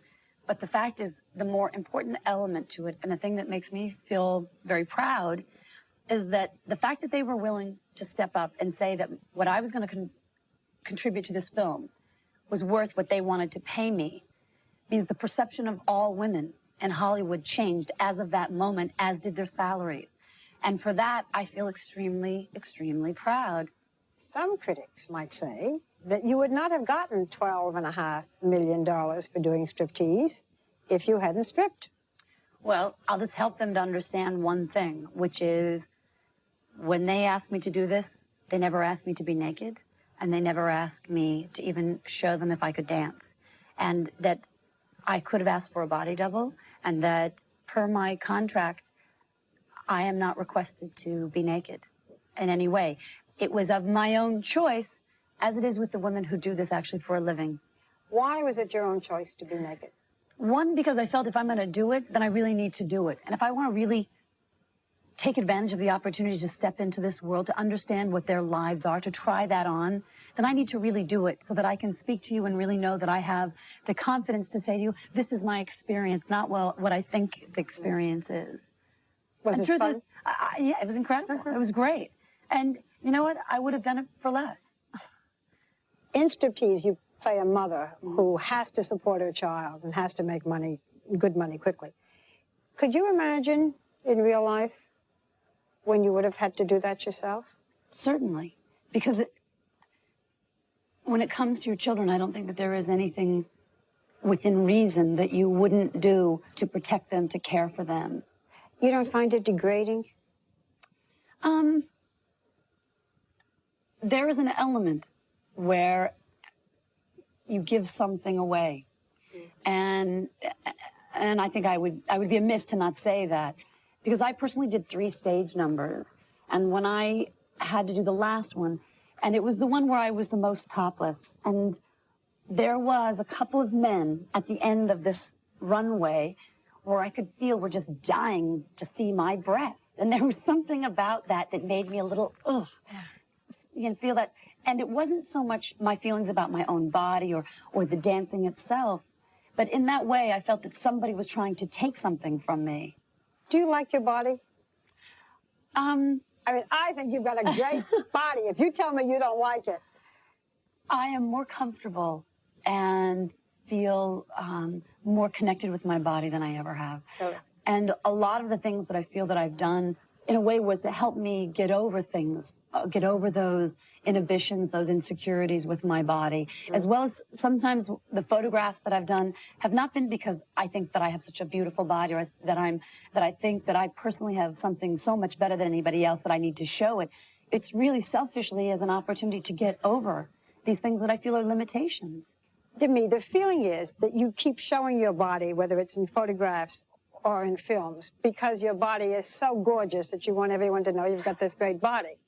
You're saying it's just the opposite. It's to become comfortable with your body? And I don't want to be held back by some kind of negative relationship with my body, because my body and mind are all one. So do you think every woman should stand in front of a mirror and start to do... I think that every woman should take a moment in her life and stand in front of a mirror and strip for herself, at least once. And does she have to know what to do? I think that the only thing you need to know how to do is just to feel what feels good to you. I was in this very club when a young woman by the name of Amanda came directly over to me and she said to me, I just have to tell you one thing about this and one thing only. She said, you have to always dance for yourself. All right.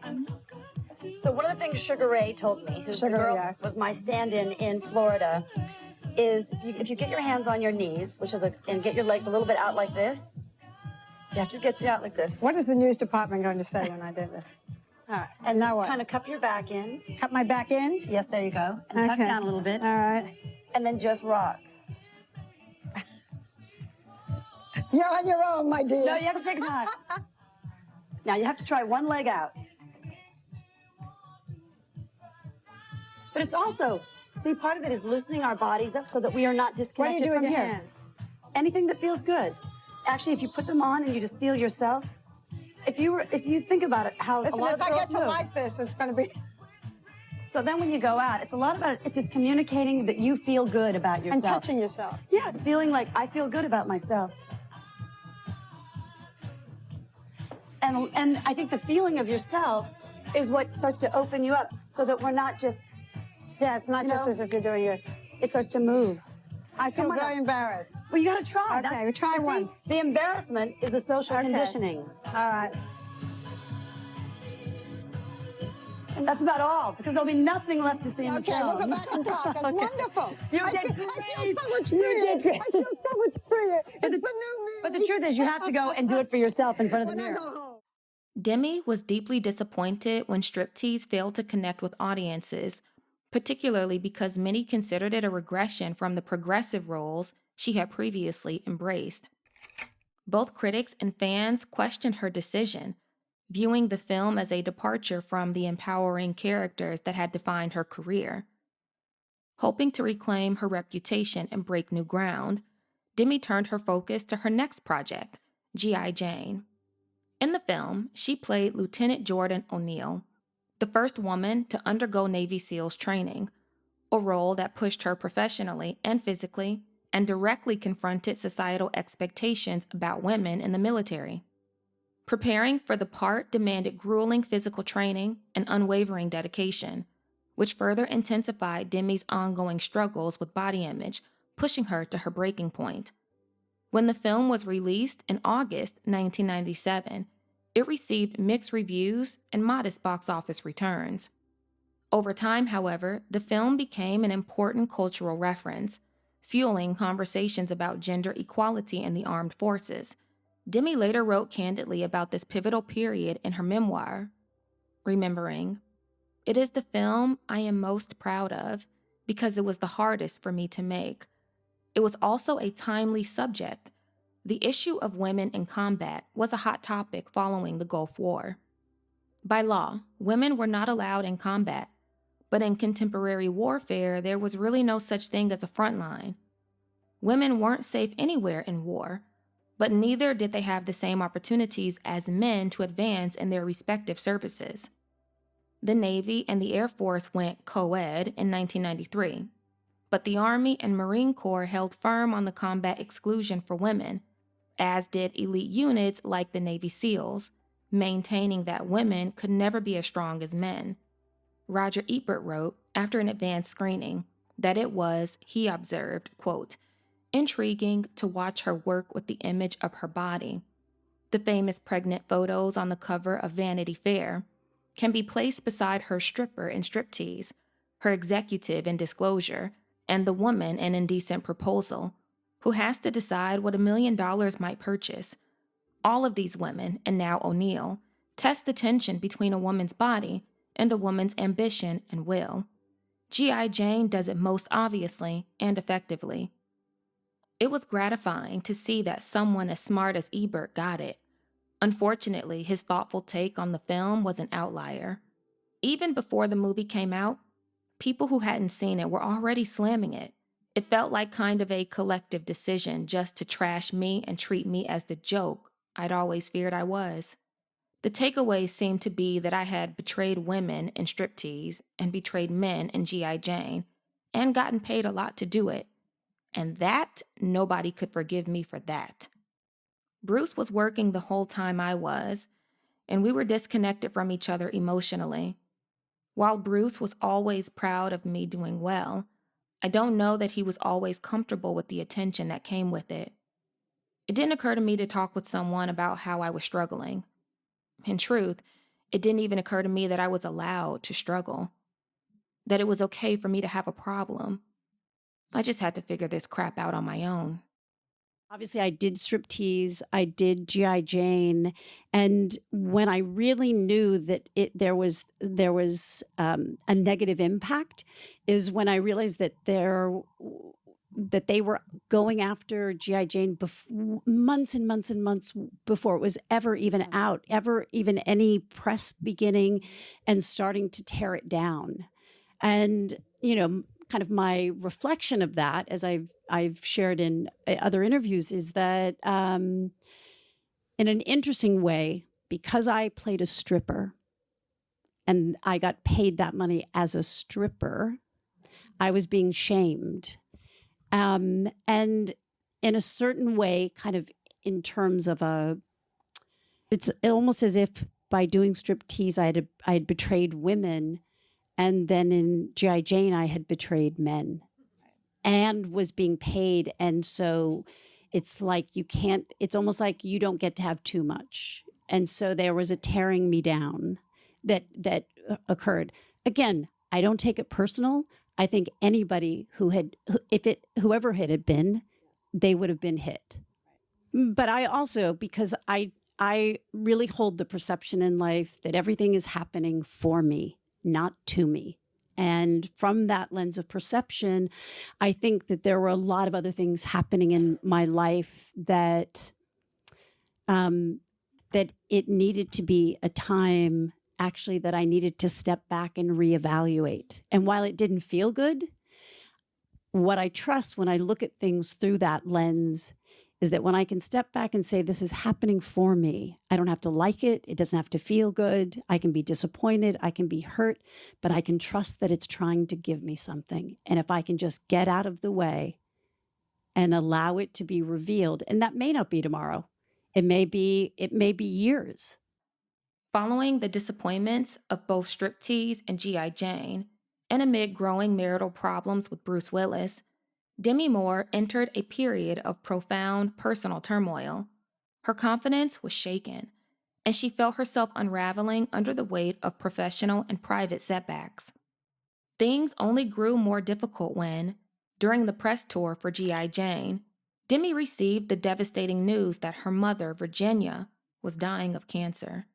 In the 8 years they had been estranged, Virginia had married and divorced 3 times and had been diagnosed as bipolar. Despite their complicated history, Demi immediately put her career and personal life on hold to care for her mother during her final months. Through this experience, she confronted the pain of her childhood, eventually finding the strength to forgive and heal old wounds.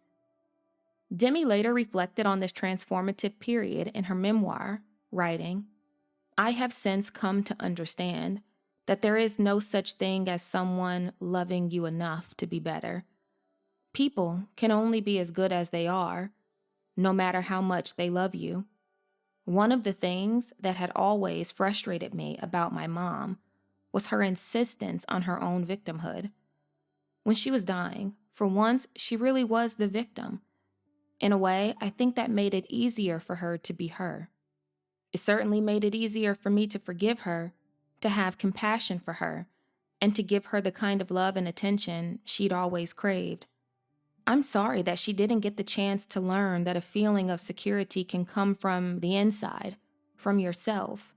I know that she never was able to overcome the feeling of being unloved, and that she carried the trauma of rejection and blame until the very end. I grasped, while I was taking care of her, a real sense of the innocence of her soul, and I was able to see that she came into this world like we all do, wanting to find happiness, wanting to feel loved, wanting to feel like she belonged. She didn't start life with a plan to be hurtful and neglectful. She just didn't have the tools to navigate out of her own pain. When she was clear-headed, sometimes I try to talk about real things that I hope to get some closure on. There was still the little girl part of me who wanted answers. She was never truly able to hear it or take responsibility. The most she could give in acknowledgement was to say, "I wish it could have been different." When she took her last breath on July 2nd, 1998, I took a few minutes alone with her, holding her hand. I didn't cry then, and I didn't cry when I went into the bathroom and closed the door. I had a rush of clarity as I stood absolutely still. All of the emotions that I felt toward her, my anger, my pain, my hurt, were mine. The vessel for them was gone now. Whatever her issues were, she'd taken them with her. It was a liberating moment. I was flooded with compassion for the pain she had held all her life and had no way to work through or overcome. I felt sad for this wounded child who had never developed beyond the emotional level of a teenager. That understanding freed me to start to be more forgiving toward myself and to quit working so hard not to be my mother. I was only in the bathroom for 3 or 4 minutes, but when I opened the door, I felt very calm about entering whatever the next phase of my life would be. I had shed such a heavy load. I almost felt lightheaded. When you cared for your mom in her last months, that's when the healing for you really started to occur. I didn't go there even having an expectation of wanting something from her, but I just knew that that's where I was supposed to be. I distanced myself from my mother. It was completely justified. I was protecting my children from her behavior.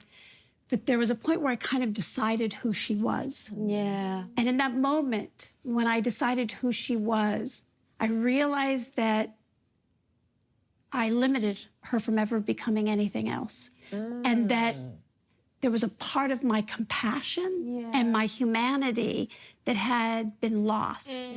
And how could I expect my daughters to have compassion and hold the humanity for me if I didn't recognize that from my mother? And the gift that was the most profound is in the moments right after she passed, I was with her, and when I was able to really understand that she came into this world, like the innocence of her soul came in, wanting what we all want, wanting to be loved, wanting to matter, wanting to feel seen. And I was able to shift to even a deeper layer of compassion so that they could shift to me. And that's the stuff, and that's the piece that's been so profound. Wow. I really try to encourage people, no matter what they've gone through, to find that loving for their parent or partner, whatever it might be. Prior to Virginia's death, Demi and Bruce's long, unraveling marriage reached its inevitable conclusion, marking a profound turning point in her life. Years of growing apart, with an increasing lack of intimacy and a widening emotional gap, had left their relationship on shaky ground. Demi felt that Bruce wanted to be adored and treated like a king, something she instinctively resisted. Her independence, she believed, was ultimately at odds with what Bruce needed from a partner, further weakening their marriage. When they publicly announced their separation in June 1998, the news ignited intense media scrutiny and public speculation. In response, Demi chose to step away from her career and focus entirely on mothering her daughters, completing her last film, Passion of Mind, before relocating with them to Idaho. There, she devoted herself to raising her children far from Hollywood's glare. During this pivotal time, Demi reaffirmed her commitment to sobriety, which she had maintained since 1985, and also resolved to build a healthier relationship with food and her body, determined to find a sense of balance and self-acceptance as she moved forward. Demi spent nearly 5 years away from Hollywood, devoting herself to raising her daughters and seeking stability outside the spotlight. In 2003, she made her much-anticipated return to the screen as Madison Lee in Charlie's Angels' Full Throttle. But just as she was stepping back into the public eye, an unexpected encounter shifted the course of her life when she met Ashton Kutcher, a 25-year-old actor best known for his breakout role in That 70s Show and his reputation as Hollywood's playful prankster. In her memoir, Demi recounts this moment and the whirlwind romance that followed, writing, "I was in New York doing advance press for Charlie's Angels. It was the spring of 2003. My friend called and asked if I wanted to have dinner with a bunch of friends. She mentioned that Ashton was going to be there. We all gathered in his hotel room. He had just finished rehearsal for Saturday Night Live and needed a quick shower. He was prancing around the suite in a towel when I excused myself to call my girls. I was out in the hallway telling them good night when the door opened and Ashton, now fully dressed, leaned out. He looked at me with a serious, almost shy look on his face. 'That's the most beautiful thing I've ever heard,' he said, then quickly shut the door. That night at dinner, it was like nobody else was there. When everyone else was ready to go home, we still weren't finished talking. I invited Ashton to come back to my place, and we stayed up the entire night, still talking, telling each other our life stories. Eventually, we fell asleep side by side. The next day, Ashton and I couldn't stop texting. Between every wardrobe change at rehearsal, he was texting me, and I couldn't resist replying immediately. It was that level of frenzied attentiveness. After that, we weren't able to see each other for several weeks, but we were on the phone constantly, totally connected, buzzing with infatuation and excitement. When I entered the relationship with Ashton, I had a newfound confidence. This was the gift from that very centering period in Idaho, away from the action and distraction of LA. I didn't feel insecure around him. It was the way I'd always wished it could be. Love that felt pure and simple and profound. I knew what I wanted more explicitly than I ever had before, and it seemed like maybe life was presenting me with just that, real intimacy, a soulmate. He's also 25 years old. She writes about the ease, the electricity. And after all the years of fighting her way out of that childhood and to the top of her career, she was ready to take a chance. I was a 40-year-old who had a big life, and Ashton's adult life was just beginning. I didn't see all that because I was inside of it. I just felt like a 15-year-old girl hoping somebody liked me.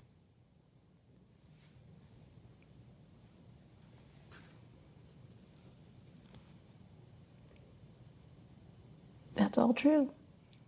I think that I had been responsible for so much of my life. And all of a sudden, this window opened up where I was safe. I had money. He loved my children. It wasn't something he feared. He seemed to be comfortable with the enormity of the ex-husband. I mean, you know, I felt like I was not coming with baggage. I had trunks. Though she points out that even though she is 15 years older than Ashton, her ex-husband Bruce Willis will marry someone 23 years younger, and no one says a word. Why do you think this culture is still so shocked, unnerved, unsettled by a woman who is 15 years older? Gosh, I don't know. It's so silly. I think part of it is we've been conditioned societally to look at the value of a woman being tied to her fertility. Like, what would an older woman have to offer? Is he romantic? I would say so. Was he sort of ruggedly, you know, No, he's very. chuck you over his shoulder and I think he's a little wheel bit. you home He's a for little dinner? bit of both. But I'll say the type of romantic is I have. If you go to our house, I have Post-it notes that are placed in various locations, all with messages of encouragement or love or just thought. My most recent one was just a reminder that I was magical. Demi and Ashton's romance unfolded rapidly, with both swept up in the excitement and intensity of their connection. With Ashton, Demi felt a renewed sense of youth, as if she were given a second chance to relive her 20s and experience the joys she felt she had missed. Their relationship brought out a profound emotional vulnerability in her. For the first time, she found herself opening up fully about the traumas of her past. Ashton listened without judgment, and through their conversations, Demi began to shed the shame she had carried for so long, starting a genuine journey toward healing. Ashton also connected easily with Demi's daughters and formed an unexpectedly warm rapport with Bruce, making their blended family feel supportive and whole. Although they initially intended to keep their relationship private, their affection for one another soon became impossible to hide, and they made their public debut as a couple in June 2003. The tabloids fixated on their 15-year age gap, sparking relentless speculation and criticism. Yet, despite the scrutiny, Demi and Ashton appeared genuinely happy, even discussing the possibility of starting a family, a hope for which Demi froze embryos. For a while, Demi felt as if everything in her life had come together at last, but an offhand comment from Ashton would unexpectedly send her life into turmoil, reigniting struggles she believed she had overcome.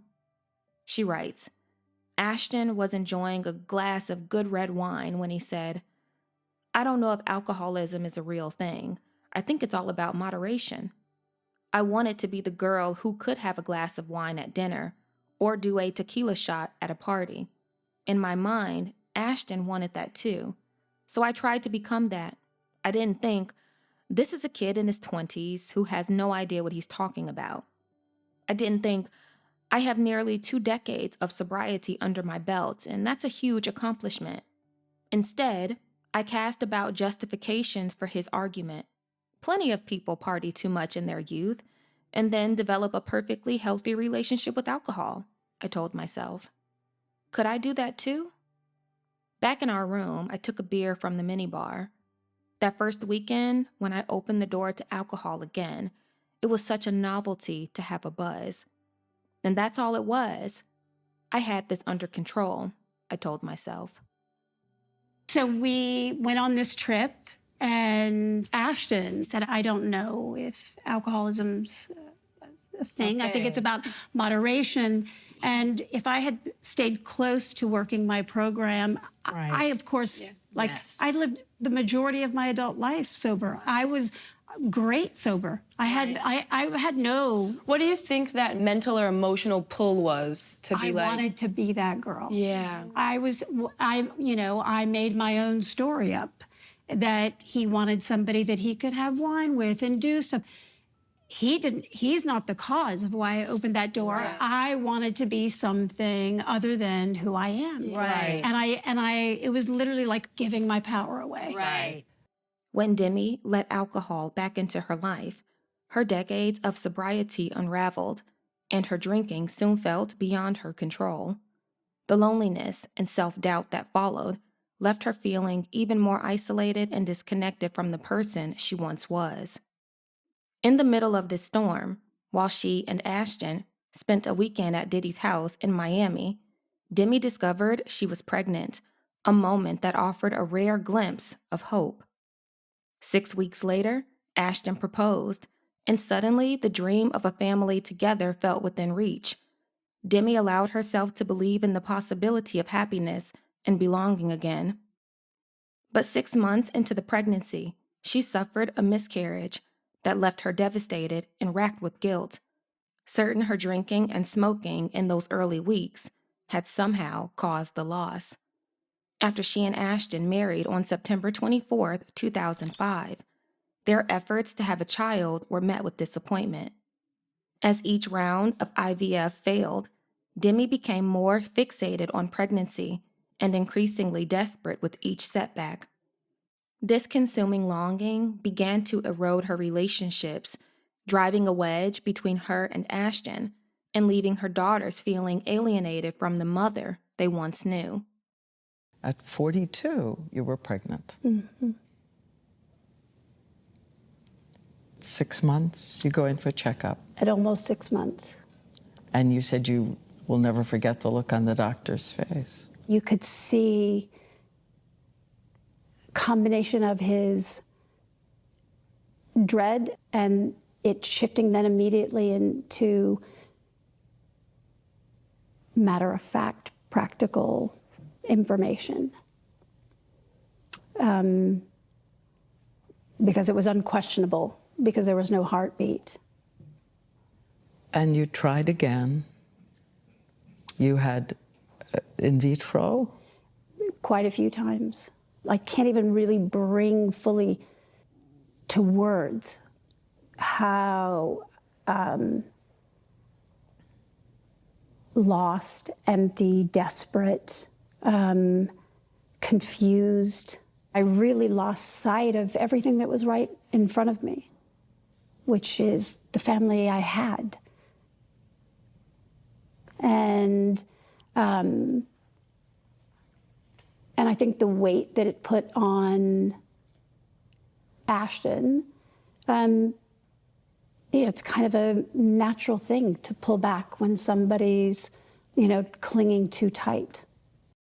As Demi's challenges grew, Ashton found it difficult to cope and gradually began to create some emotional distance between them. This shift became especially apparent during the filming of one of his movies, when circumstances led to Demi being encouraged not to visit the set, a moment that signaled how their relationship was shifting and the distance that was growing between them. Demi writes, Ashton was getting ready to do a movie called Spread. It was clear from the script it would be very sexual, even graphic. Jennifer Jason Leigh was slated to play the female lead, and one day Ashton came home and told me, Jennifer is concerned about you being on set. He seemed uneasy and told me how much it could hurt his career if she was displeased. She was married to the director. I might want to work with him someday, Ashton said. Jennifer and I had the same manager, and I called him frantic and said, please let her know I'd never do anything to compromise the film, and I never want to make another actor uncomfortable while she's working. My manager called her, then called me back. Jennifer has absolutely no problem with any of this. She has no issue, and she had no idea what I was talking about. I was baffled, and talking to Ashton didn't exactly clear things up. He chalked it up to miscommunication, but something didn't feel right. The bottom line was that she wasn't worried about me being on set. He was. I was devastated. Bruce always felt that he wasn't needed, that I gave him too much space.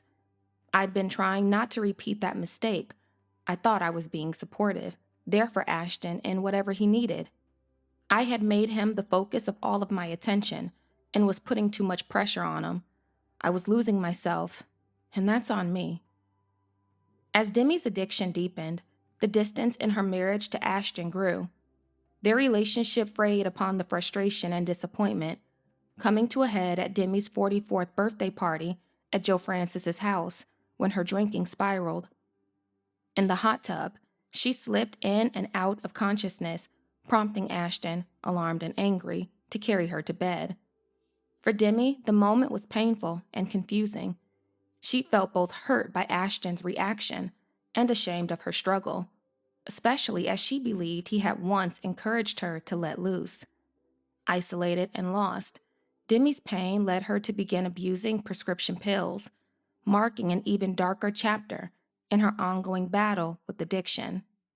What was it that was scary and unsafe for you in regards to your mother's relapse? It was like the sun went down and like a monster came, Like I remember there was just the anxiety that would come up in my body when I could sense like her eyes shutting a little bit more, the way she was speaking, or she would be a lot more affectionate with me if she wasn't sober. And it was Which was jarring. And it was very weird. And there were moments where it would get angry. And I recall being very upset and kind of treating her like a child and speaking to her like a child and kind of being like, you know, please, like, get away from me. And, you know, she got very angry, and it would happen in front of friends. And it was not the mom that we had grown up with. Do you refer to yourself as an addict? I fully identify as an addict alcoholic.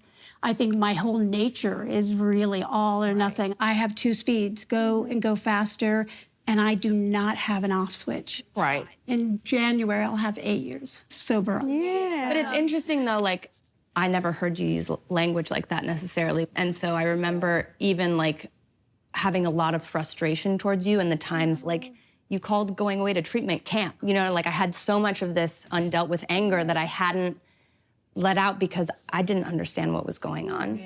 And I think at the time, I didn't have a healthy relationship with alcohol either. Right. Yeah. So when did your abuse start? When this stuff, then it kind of kicked up into high gear. And I literally started getting anxiety attacks.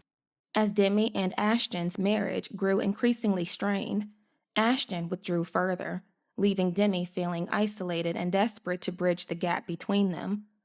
When Ashton revealed his fantasy of inviting a third person into their relationship, Demi, wanting to prove her worth and recapture a sense of connection, agreed. But nothing could prepare her for what came next. While working in New York, Demi was blindsided by the news that Ashton had been unfaithful with a 21-year-old woman in their home while she was away. The revelation hit her suddenly and profoundly, leaving her shaken by his betrayal.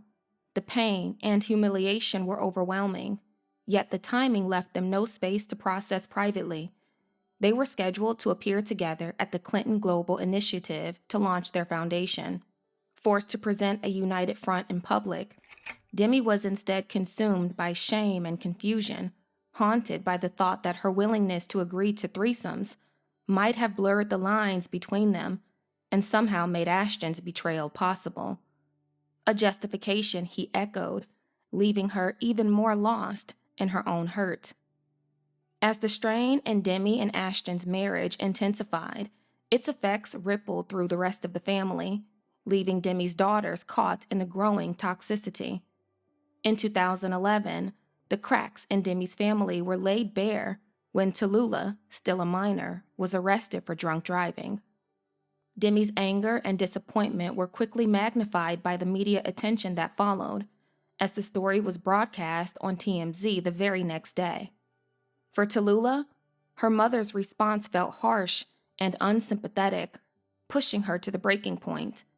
Feeling misunderstood and unsupported, she left home, vowing to never return.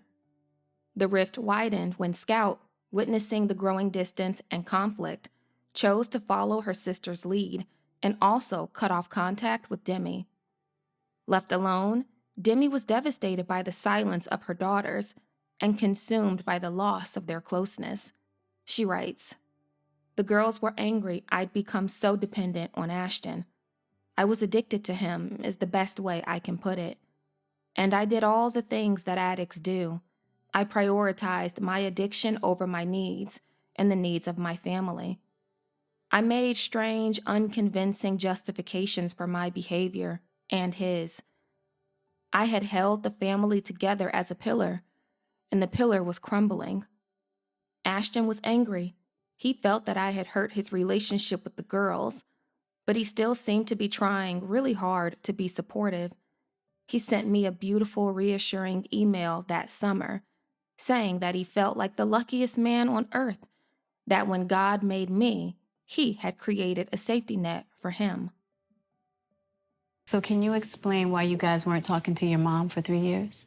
What happened was she relapsed when I was 9, and no one in our family spoke about it. And I had no idea what was going on. She'd been sober my entire childhood. And then she drank. And then I just knew that I was scared and that she was unsafe. And then there was sort of many years of saying she was sober and she wasn't, and we couldn't trust it. And then all of the adults around us, in an effort to protect us, were protecting her. You know, watching the behavior with Ashton those years because everyone left the house and it was just me living there. And I felt very forgotten. And I felt like I developed and I nurtured a narrative that she didn't love me. And I truly believed it. And I know that she does, 100%. But in that moment, you're hurt.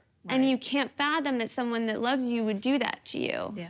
And would choose others more than you. Scout and Tallulah had very different experiences than I had when we stopped talking to my mom. They didn't speak to her for 3 years. I went in and out as kind of like the ambassador for the family because at one point her friends are calling me and being like, I'm really worried about your mom. Like, you need to talk to her. And so then I'm like, okay, well, like I have to go and fix this. And then my family basically kind of like shunned me and kind of called me a traitor for going to talk to her. And then I was like, then I'll have no one. I'll have my mom who's like not capable of like being my mom right now. And then the rest of my family is just not gonna speak to me anymore. So much of that time, especially with Ashton, I was so angry because I felt like something that was mine had been taken away. And I think also when she wanted to have another baby, it was like, and then it wasn't happening. And then there was so much focus on that. It was like, oh, well, we're not enough. And part of the reason like I moved out of the house was, I think after you had a miscarriage, I literally was just like, why are you so desperate to have another kid? And I couldn't stand the idea.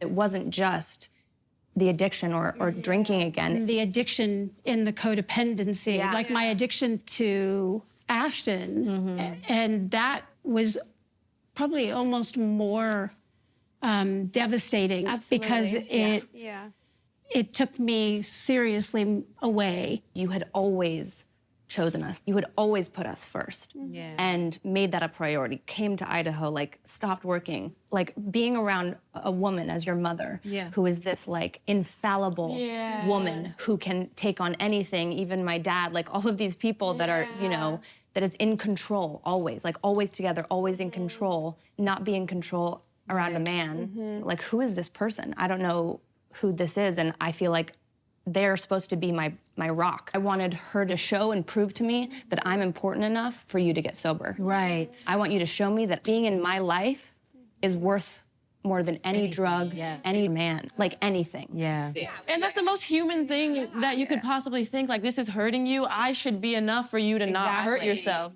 She's holding this perception that, okay, you'll do this if you love me, and if you don't love me, which is a setup also to like... No, 100%. But, you know, at that time being and so in it... You get desperate, too. Yeah, I was desperate. I was like, I have to do something. There's no one that I can trust. I have no idea what's happening. It's been so bad. And it's like someone comes over to your house in the middle of the night and they break everything in your house. And the next morning, it's like you don't get to talk about it. It was like a pressure cooker because it had been 7, 8 years of silent suffering. I have a really hard time expressing anger. I don't know if you can relate to this, but growing up the way that we did, I felt that we weren't allowed to have pain because we had so much. When we first started talking to my mom again, she would always, like, my perception was that it was like, you guys did this to me, you guys stopped talking to me. There were like words that she would use, like the rug got pulled out from under me. And she would be like, I just could never understand what I did that was so bad. I feel like I was actually like constantly trying to invite them to please. I'm, you know, and I did a lot, reaching out and no one responding. Yeah, you did, absolutely. I didn't want to do it. There was just a fear of like, whenever we tried to bring something up to you, she's just gonna find a way to like turn it into something that, where she doesn't really have to take responsibility, but she's not taking responsibility. I was defensive at feeling like they weren't really seeing me where I was. But in life, the reaction to something doesn't necessarily always happen in its real time. And I think what was occurring is that their reaction of what was coming was not about behavior that had been in that immediate past. It was from before. And what I was wrestling with was sitting there, doing what I felt they had asked, and being left. After her daughters stopped speaking to her, Demi poured her energy into recovery, determined to maintain her sobriety and heal. For 10 months, she stayed sober, holding on to the hope that she and Ashton might finally start a family through surrogacy, a dream she refused to let go of. Demi believed they shared this hope, but as their 6th anniversary drew near, she was blindsided by heartbreak once again when a Google alert revealed Ashton had been unfaithful during Danny Masterson's bachelor party. The news left her devastated, especially after all she had endured and the future she still longed for. On November 17, 2011, Demi released an official statement announcing her intention to divorce Ashton, expressing her sadness and her decision to move forward, and asking for compassion and privacy as she entered this painful new chapter of her life. After she and Ashton Kutcher had been together for 8 years, she's celebrating a film she's directed. You got a Google alert? Yes. She called him. What did you say to him? I asked if it was true. And he admitted it right away. And I think my response was, "Are you kidding me?" That was it.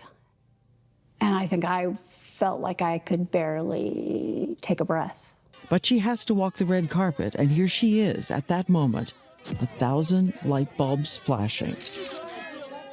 I really know that there are parts of what occurred with this relationship ending that were a level of devastating for me that wasn't really just about that relationship. It was really about my whole life. It was about being the 2-year-old who wasn't safe, that this really represented that I'm not lovable, that I'm not deserving. And that's not about him. That's all just about me. In the aftermath of her divorce from Ashton, Demi struggled to cope with overwhelming pain and loss. Unable to eat, her weight dropped to just 96 pounds, as her heartbreak left her feeling empty and broken. In a desperate attempt to numb the anguish, she began abusing migraine medication, but it gave little relief. The downward spiral intensified until January 12, 2012, when, after inhaling nitrous oxide at a party, Demi was rushed to the hospital. The incident marked her breaking point, a clear sign that she had finally hit rock bottom and could no longer outrun the pain she was carrying. In her memoir, Demi looks back on this dark chapter and asks herself, "How did I get here?" reflecting with painful honesty on the choices and circumstances that led her to this moment, writing, "I got here because I had a grandmother who put up with a womanizing husband. I got here because I had a mother who married the love of her life, but then lived in a state of total love-hate dysfunction with him until he ended his own life. I got here because neither of my parents was old enough or wise enough to take care of my brother and me, the way that all children are entitled to be cared for. I got here because I responded to the dizzying lack of safety and the constant change in my childhood by becoming tough and adaptable. I got here because I tried so hard to be different from my mom that I took care of everyone but myself. I got here because when I met the man of my dreams, trying to stay close to him became my addiction. I got here because I chose men with the same qualities as my dad and my granddad, and I turned myself inside out trying to please them. I got here because I never dealt with all the rejection and scorn that came throughout my career. I got here because from day one I've been wondering, is it okay that I'm here? And it was finally time for me to tell myself, yes,